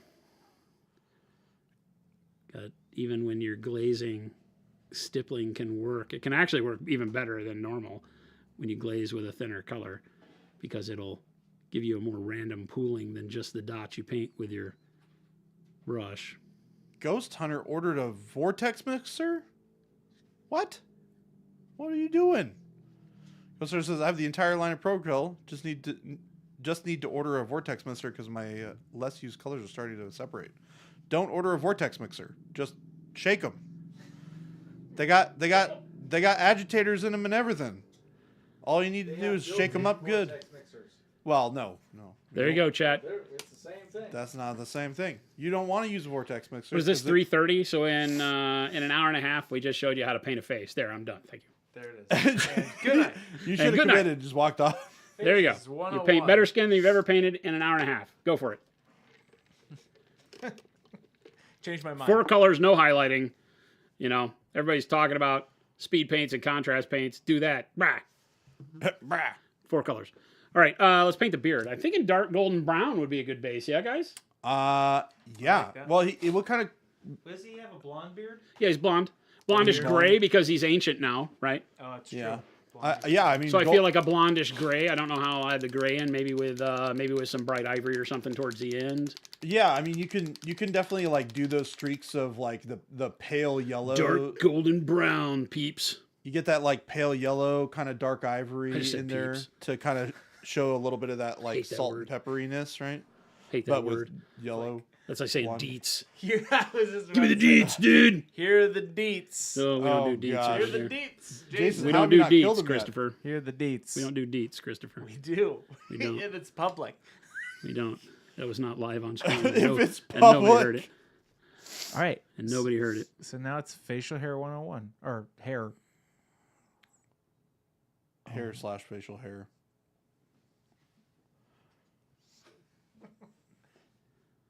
No, it's Shrugsley. We definitely don't recommend using vortex mixers. Great name. A lot of people use vortex mixers. They can actually have the opposite effect when you're mixing paints of over mixing them and causing them to have the pigment fall out of suspension, clump together. Vortex mixers are made for solutions, Yeah. like salt water, not suspensions like paint. They will move the heavier objects to the outside. Yep. Solutions, the heavier objects being caught in a vortex and eventually being mixed in because it all becomes one solution, right? Salt water no longer has flakes of salt in it. It's just salt water as the salt granules actually become part of the solution. Paint doesn't do that. Pigment doesn't do that. It stays as a solid in the mix all the time.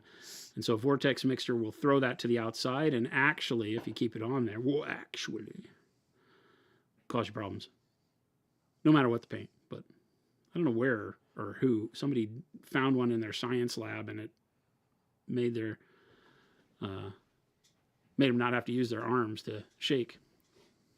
Can I get a little bit of focus there? There you go. Oh, it's like putting a pair of glasses on. Oof.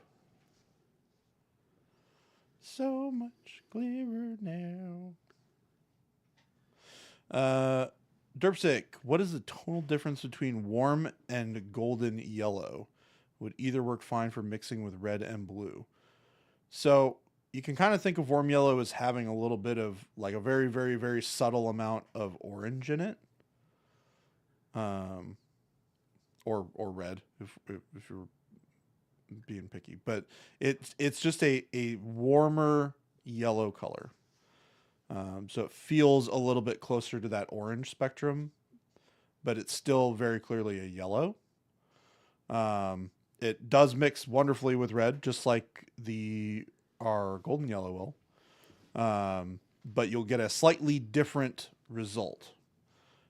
Same thing with mixing with the blues that you were talking about. Because the hue has a little bit of different color to it, your result will be slightly different.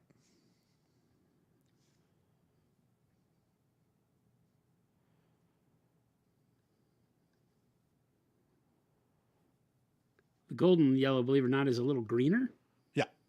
That's not true. It's not really green, and it has no green pigment in it. But as you use it, it'll feel cooler and not as much of a, like Jordan was saying, not as much of a warm tone, hence the name for warm yellow. I definitely try to, the best way to describe it is if you're looking at like our bismuth yellow, right? That's a cool yellow. Yep. Our golden yellow is pretty much a neutral yellow. Like Jason said, it has a little bit of that Oh, that's looking greenish good. feel to it. But that warm yellow definitely is, is warm yellow. It is a warm yellow, so it's going to have a little bit of that oranginess to it. I really like to use golden yellow on things that I want to have be like very much neutral yellow. And yellow's a really interesting color because it has a tendency to really, anytime you nudge it a little warm or a little cool, it makes much more drastic differences than in a lot of other colors that you'll mix because it's so vibrant and bright.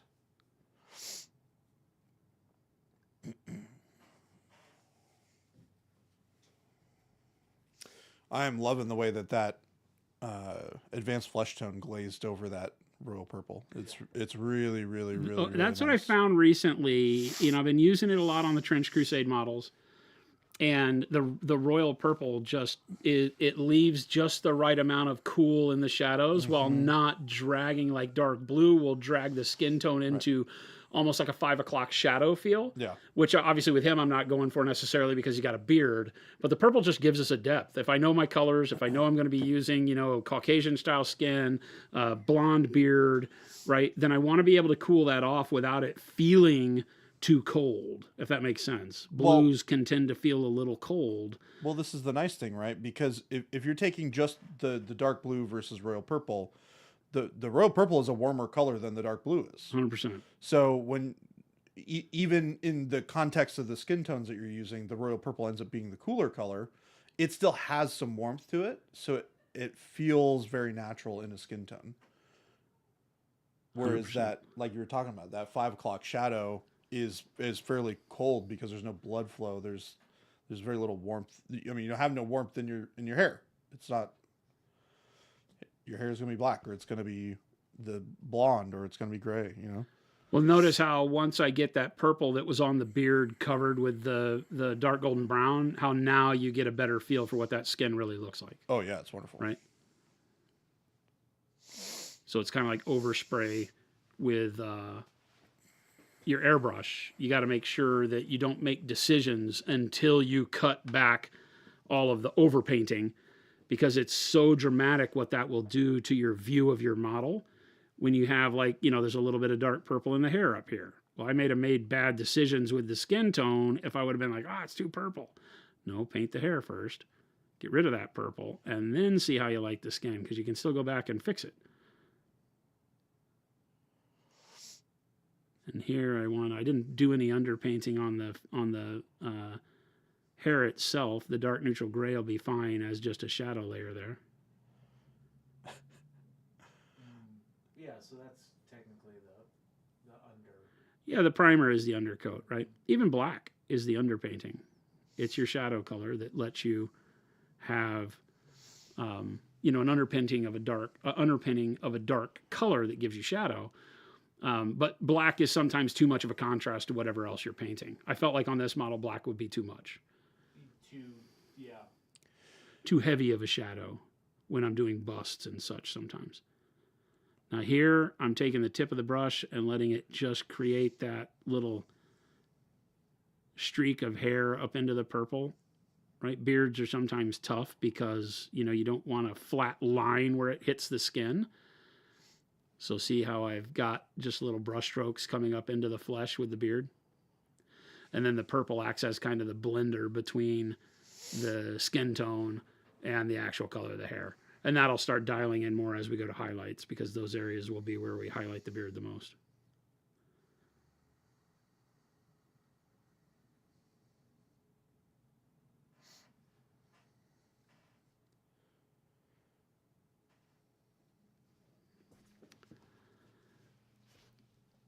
Right now I'm just focused on framing in the face so we can really see how the skin looks. So next we'll do the bangs. Again, I'm pulling towards my body and away from the skin here in most cases, so I'll flip the model around. Never be afraid to flip your model in all sorts of weird directions so that your brushstroke feels natural for putting the paint on the model. These wispy little brushstrokes that will be like, make a little streak of hair as it hits the skin. Much easier for me to do pulling than pushing. When you want to break that line, right, by putting a little touch of that hair onto the skin. Yeah. So it's like the stray little hair that, is there, right? We don't have it in 3 dimensions necessarily, but we can get it through the color. right? And that's what breaks that up. That's also why we did a little bit of the red around the frame of the hair. So it acts as a shadow for the hair, but it's the red of a skin tone as opposed to for some reason, a purple shadow up here would not make sense. So that's why we use the red up along the hairline, the purple down in the shadows, shaded from the light. Make sense? Because you're still seeing a little bit of that red right along the frame of the hairline.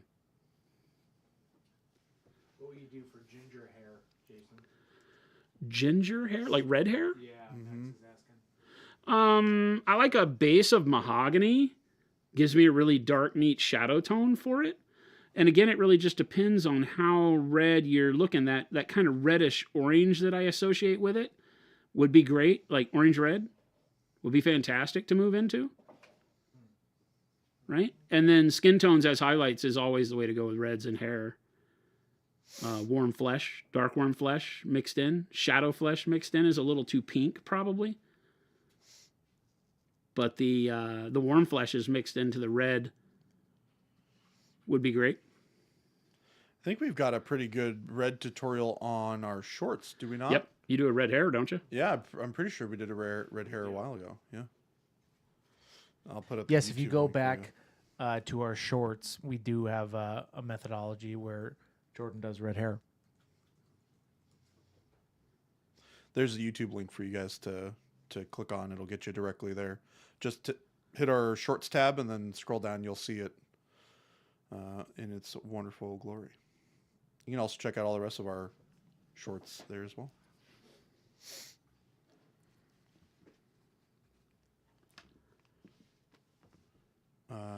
Dripstick, would the brown fur recipe used on that alien dog in one of the shorts be good as a skin tone?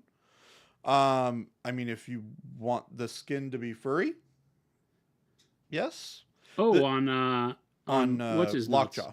Lockjaw. Yeah. So the process of that is to replicate really short hair for like breeds of dogs or types of animals that have very fine short hair. So like bulldog, like French bulldogs and things like that. Like those types of animals have very short hair, but you can see it when you're looking at them from afar still.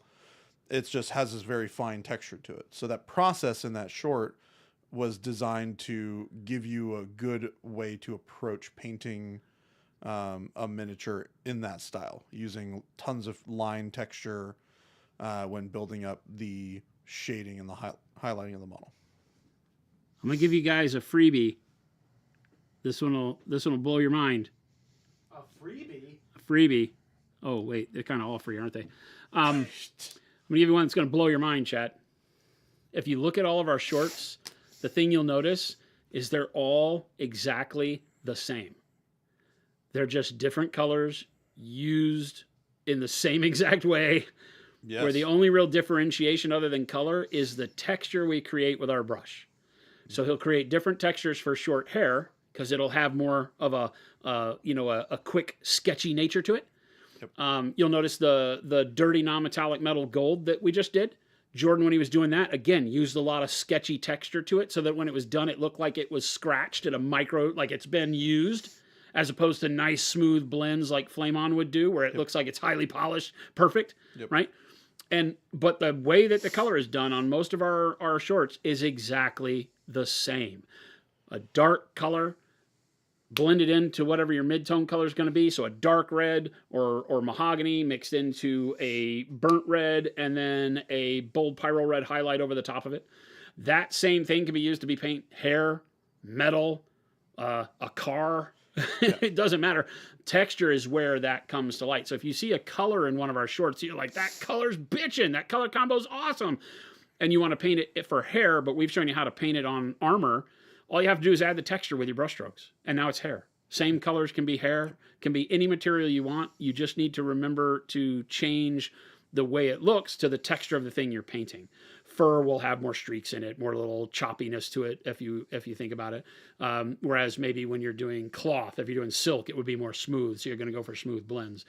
everything we paint is the same method most of the time, just changing the brush stroke to give you more or less texture defined by the material we're trying to replicate, right? Whether it's fur, metal, skin, whatever. You saw me stippling some on the skin. I wouldn't stipple on the hair, right? Unless it was wool. Or if it was very frizzy. Right. Like wool or an afro. Yeah, like an I afro. might do like an afro with stippling because Dreads. it has more of a tight weave to it, tight curls. Dreads would be good. And so that would be more of a stippling thing. Dreadlocks, right? The same thing.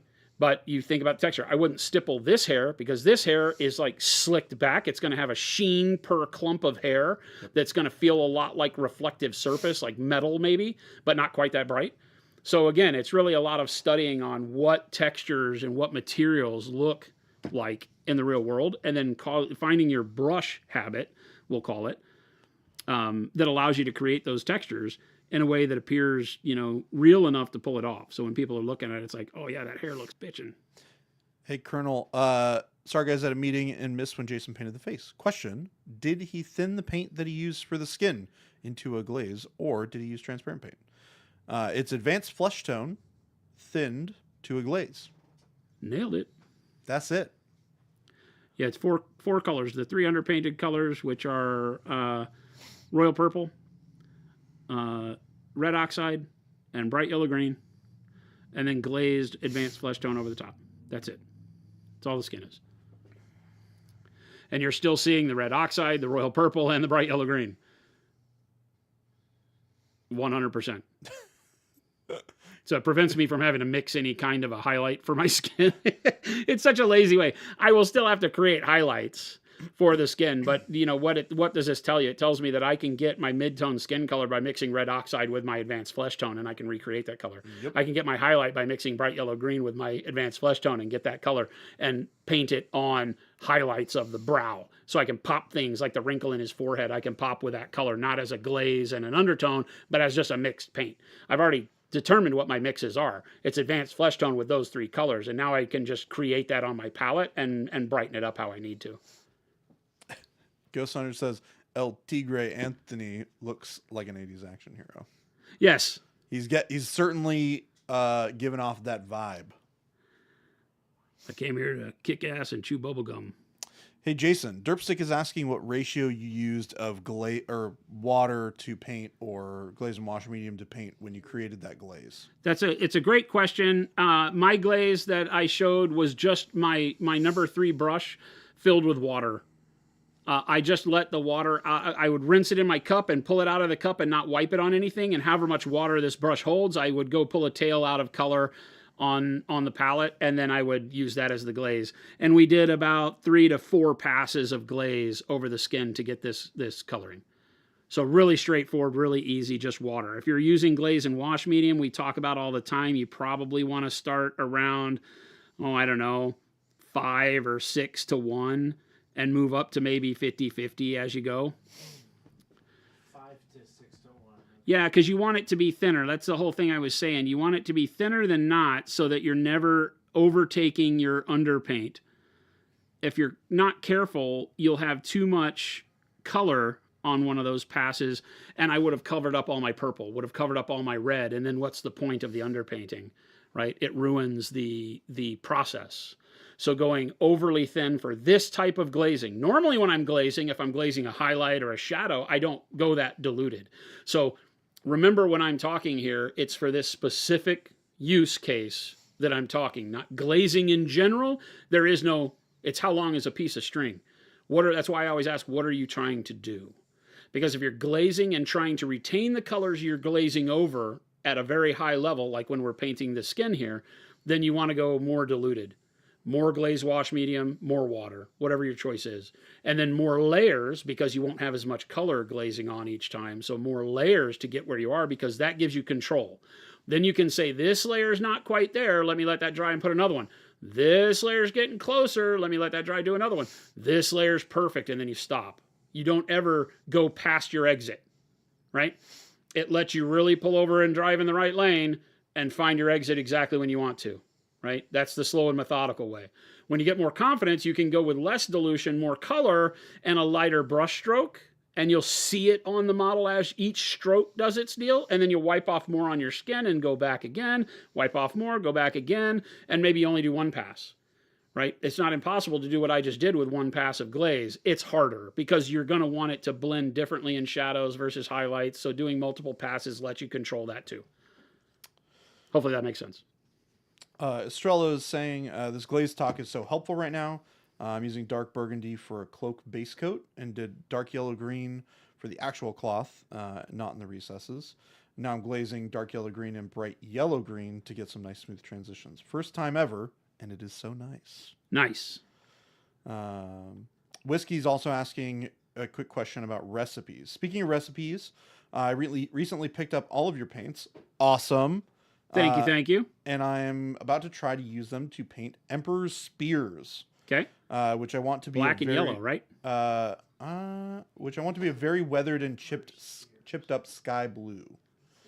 Could you guys help me with what colors I should use for a sky blue? Oh, I'm thinking Emperor scythes. Scythes of the Emperor or whatever that are black and yellow. I don't know. I thought they were black and yellow. I'm looking at Emperor's. Oh, let's look. Anyway, whatever color you want to use. Doesn't matter. Okay, good. Yeah, perfect. And what's the question on the... how would we go about doing a very weathered and chipped up sky blue? Or basically how to paint that Emperor Spears with lots of weathering, basically. The key to the weathering is it's your contrast layer at the end, right? So the best thing I can do is show you this BattleTech Mini I painted recently, right? And while not the color you're talking about, it would be the same process. And the process is such that I'd make sure that, in this case, I did sponge weathering. Can you punch us in on that? Right? I did sponge weathering to give it a bunch of chips, because obviously it's a big walking mech. You don't have to do the chipping effect of the darkness, but you see how my brightest color being irregular, not pulling that whole line across the edge, breaking the line up with a dark spot, makes it appear like there's chips. So that's how they get that weathering look. The way you paint the base of it, this guy was clean. I just painted him with the dark blue into dark jade and jade through the airbrush. Gave me the base coat. Looked like it was brand new off the showroom floor. It's the weathering of the high bright colors that starts making it look weathered. Now, you can also do things like brown spots of wash for rust in between plates and things like that, depending on how much weathering you want, how much in theater feel you want, how much sand and grit from the environment is baked into it. Those can be other colors. Martian red, earth trapped in between the panels of the armor. You can go crazy in that world of weathering. Noosh does a great job of that, right? Which can give you kind of a dark and gritty nature to your models too, right? So something like this was done with our Noosh weathering, where I was able to streak and just do a big filter over the whole thing. And then I didn't yet go back and do the chipping or anything on this. This just looks like a greasy, oily, dirty model, right? But it doesn't have battle damage anywhere. Maybe I have a couple of chips that I did in here, right? Like 1, 2, 3 bit of scratches on the throat and and a scratch right there, boop, right? But not very much, not like this, right? So you can do both of them together. You can do more weathering. This would darken up the blue and make it look grittier, dug in the mud. And then you would still go back on your highlights and make sure that none of your edges were a complete line, that it was like dot, dot, dash, dot, dash. So it looks like there's little dings in that edge that make it not as bright along the surface. That's the magic. Super simple. It is the most ludicrous amount of time you'll spend on a model. Yep. Honestly, that is where all the time on your model will be spent, is doing that.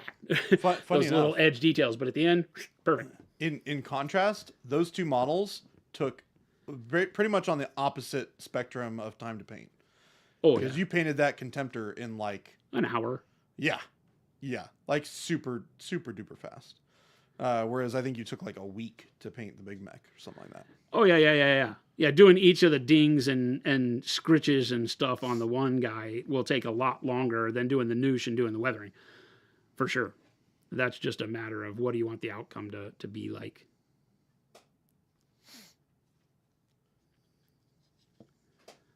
All right. This is looking good, Jason.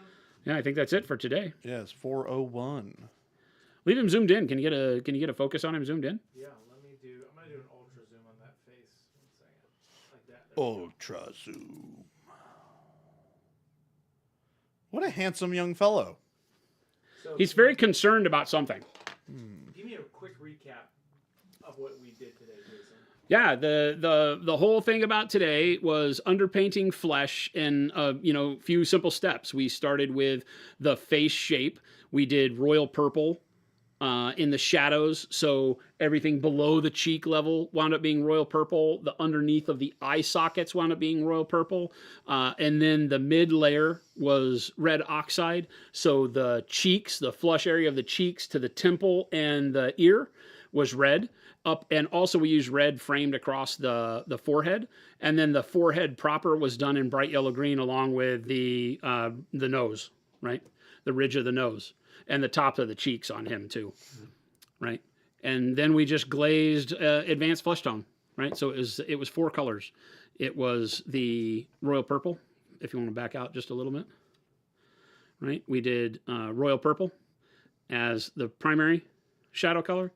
The red oxide as the flesh colors, the bright yellow green as the highlights, and then we glazed over the top of it all with advanced flesh tone. 4 colors created that effect on the face. Nice. We also painted the eyes really quick because I realized how skinny and narrow, squinty they were, so we had to break real quick and paint the eyes. Go back and watch the VOD if you want to talk about that. It was really cool too and easy. But yeah, that was it. It is really showing you the power of working with thin paint to achieve tremendous blends that you might struggle with otherwise. This is not a necessarily easier way. I talked to some people, they're like, oh my God, I can't glaze to save my life, but I can wet blend like crazy. You can do all of what we just did with wet blending with the same colors. It's just how you apply them, right? You can mix the advanced flesh tone with royal purple and get that same color for your shadows. With the red oxide, get the same color for the cheeks. The bright yellow green, and get the same color for the highlights. And paint just layered normally. But for people who just want kind of an easy, simplistic way, maybe you're coming out of the whole slap chop or contrast painting style, if you spend some time getting used to glazing, getting used to using a very thin, diluted paint to put a color over another color, you'll be amazed at what kind of blending you can create without ever really thinking about blending. You just need to think about how to control that thin paint, because you don't want it to be so much. And like I kind of showed, it's all about taking the moisture off the brush before you go to the model. You want the brush to not be dry, but to feel like most of the paint is gone. And that's where glazing really starts to come to life. So good stuffs. Looking good. Thank you, everybody, for hanging out with us. It is 4 o'clock, our quitting time. If you happen to be new around here, remember we do stream 5 days a week. Can you believe that? 5 times you get to come and put up with us? 5 days a week. Only 5? For those of you, it's a new time of the new year. It's our new studio. So if you've been here, we've been doing this for 9 years, and this is the coolest the studio's ever looked. It's awesome. But we paint Monday through Friday from 2 p.m. to 4 p.m. Mountain Standard Time here in the U.S. That's Arizona time. We don't do daylight saving, so it's always going to be one time or another for you. One time or another. Yeah, so, but 2 p.m. to 4 p.m. Mountain Standard Time. We're always here Monday through Friday. We'd love to see you back. If you're new around here, please smash that follow button. We'd love to see you. Also, all the links. You going to put the links up? Already did. Already did. Links already in chat. Go follow Links them. are Our already in Discord, chat. we have a community of well over 5,000 amazing artists just like yourselves. A great place to come get inspired. Ask questions about what you see on stream. Tell us what you'd like to see focused on stream. And just a great place to make friends in the hobby. Love to see you. Also, the store link where you can go and pick up some of your own Monument Hobbies products. We'd love you to support. Thank you so much. As well as our FLGS link, which will show you the local dealers closer to you and your part of the world. We have hundreds and hundreds of dealers all over the planet that carry our stuff. Please support your local dealers. They do a ton of the hard, heavy lifting by keeping a place where you can go and actually socialize and have fun playing games and painting. So do that. 5,287 people in Discord whose Anaconda don't want none unless you got busts, hun. I like big busts and I cannot lie. Ghost Hunter's on it. He knows. Yeah. So thank you so much. Check out all the links. We're going to find somebody to raid, so stick around. Show some love in the chat we wind up in, and we'll catch you back here tomorrow. Thanks, chat. We're out of here. Bye.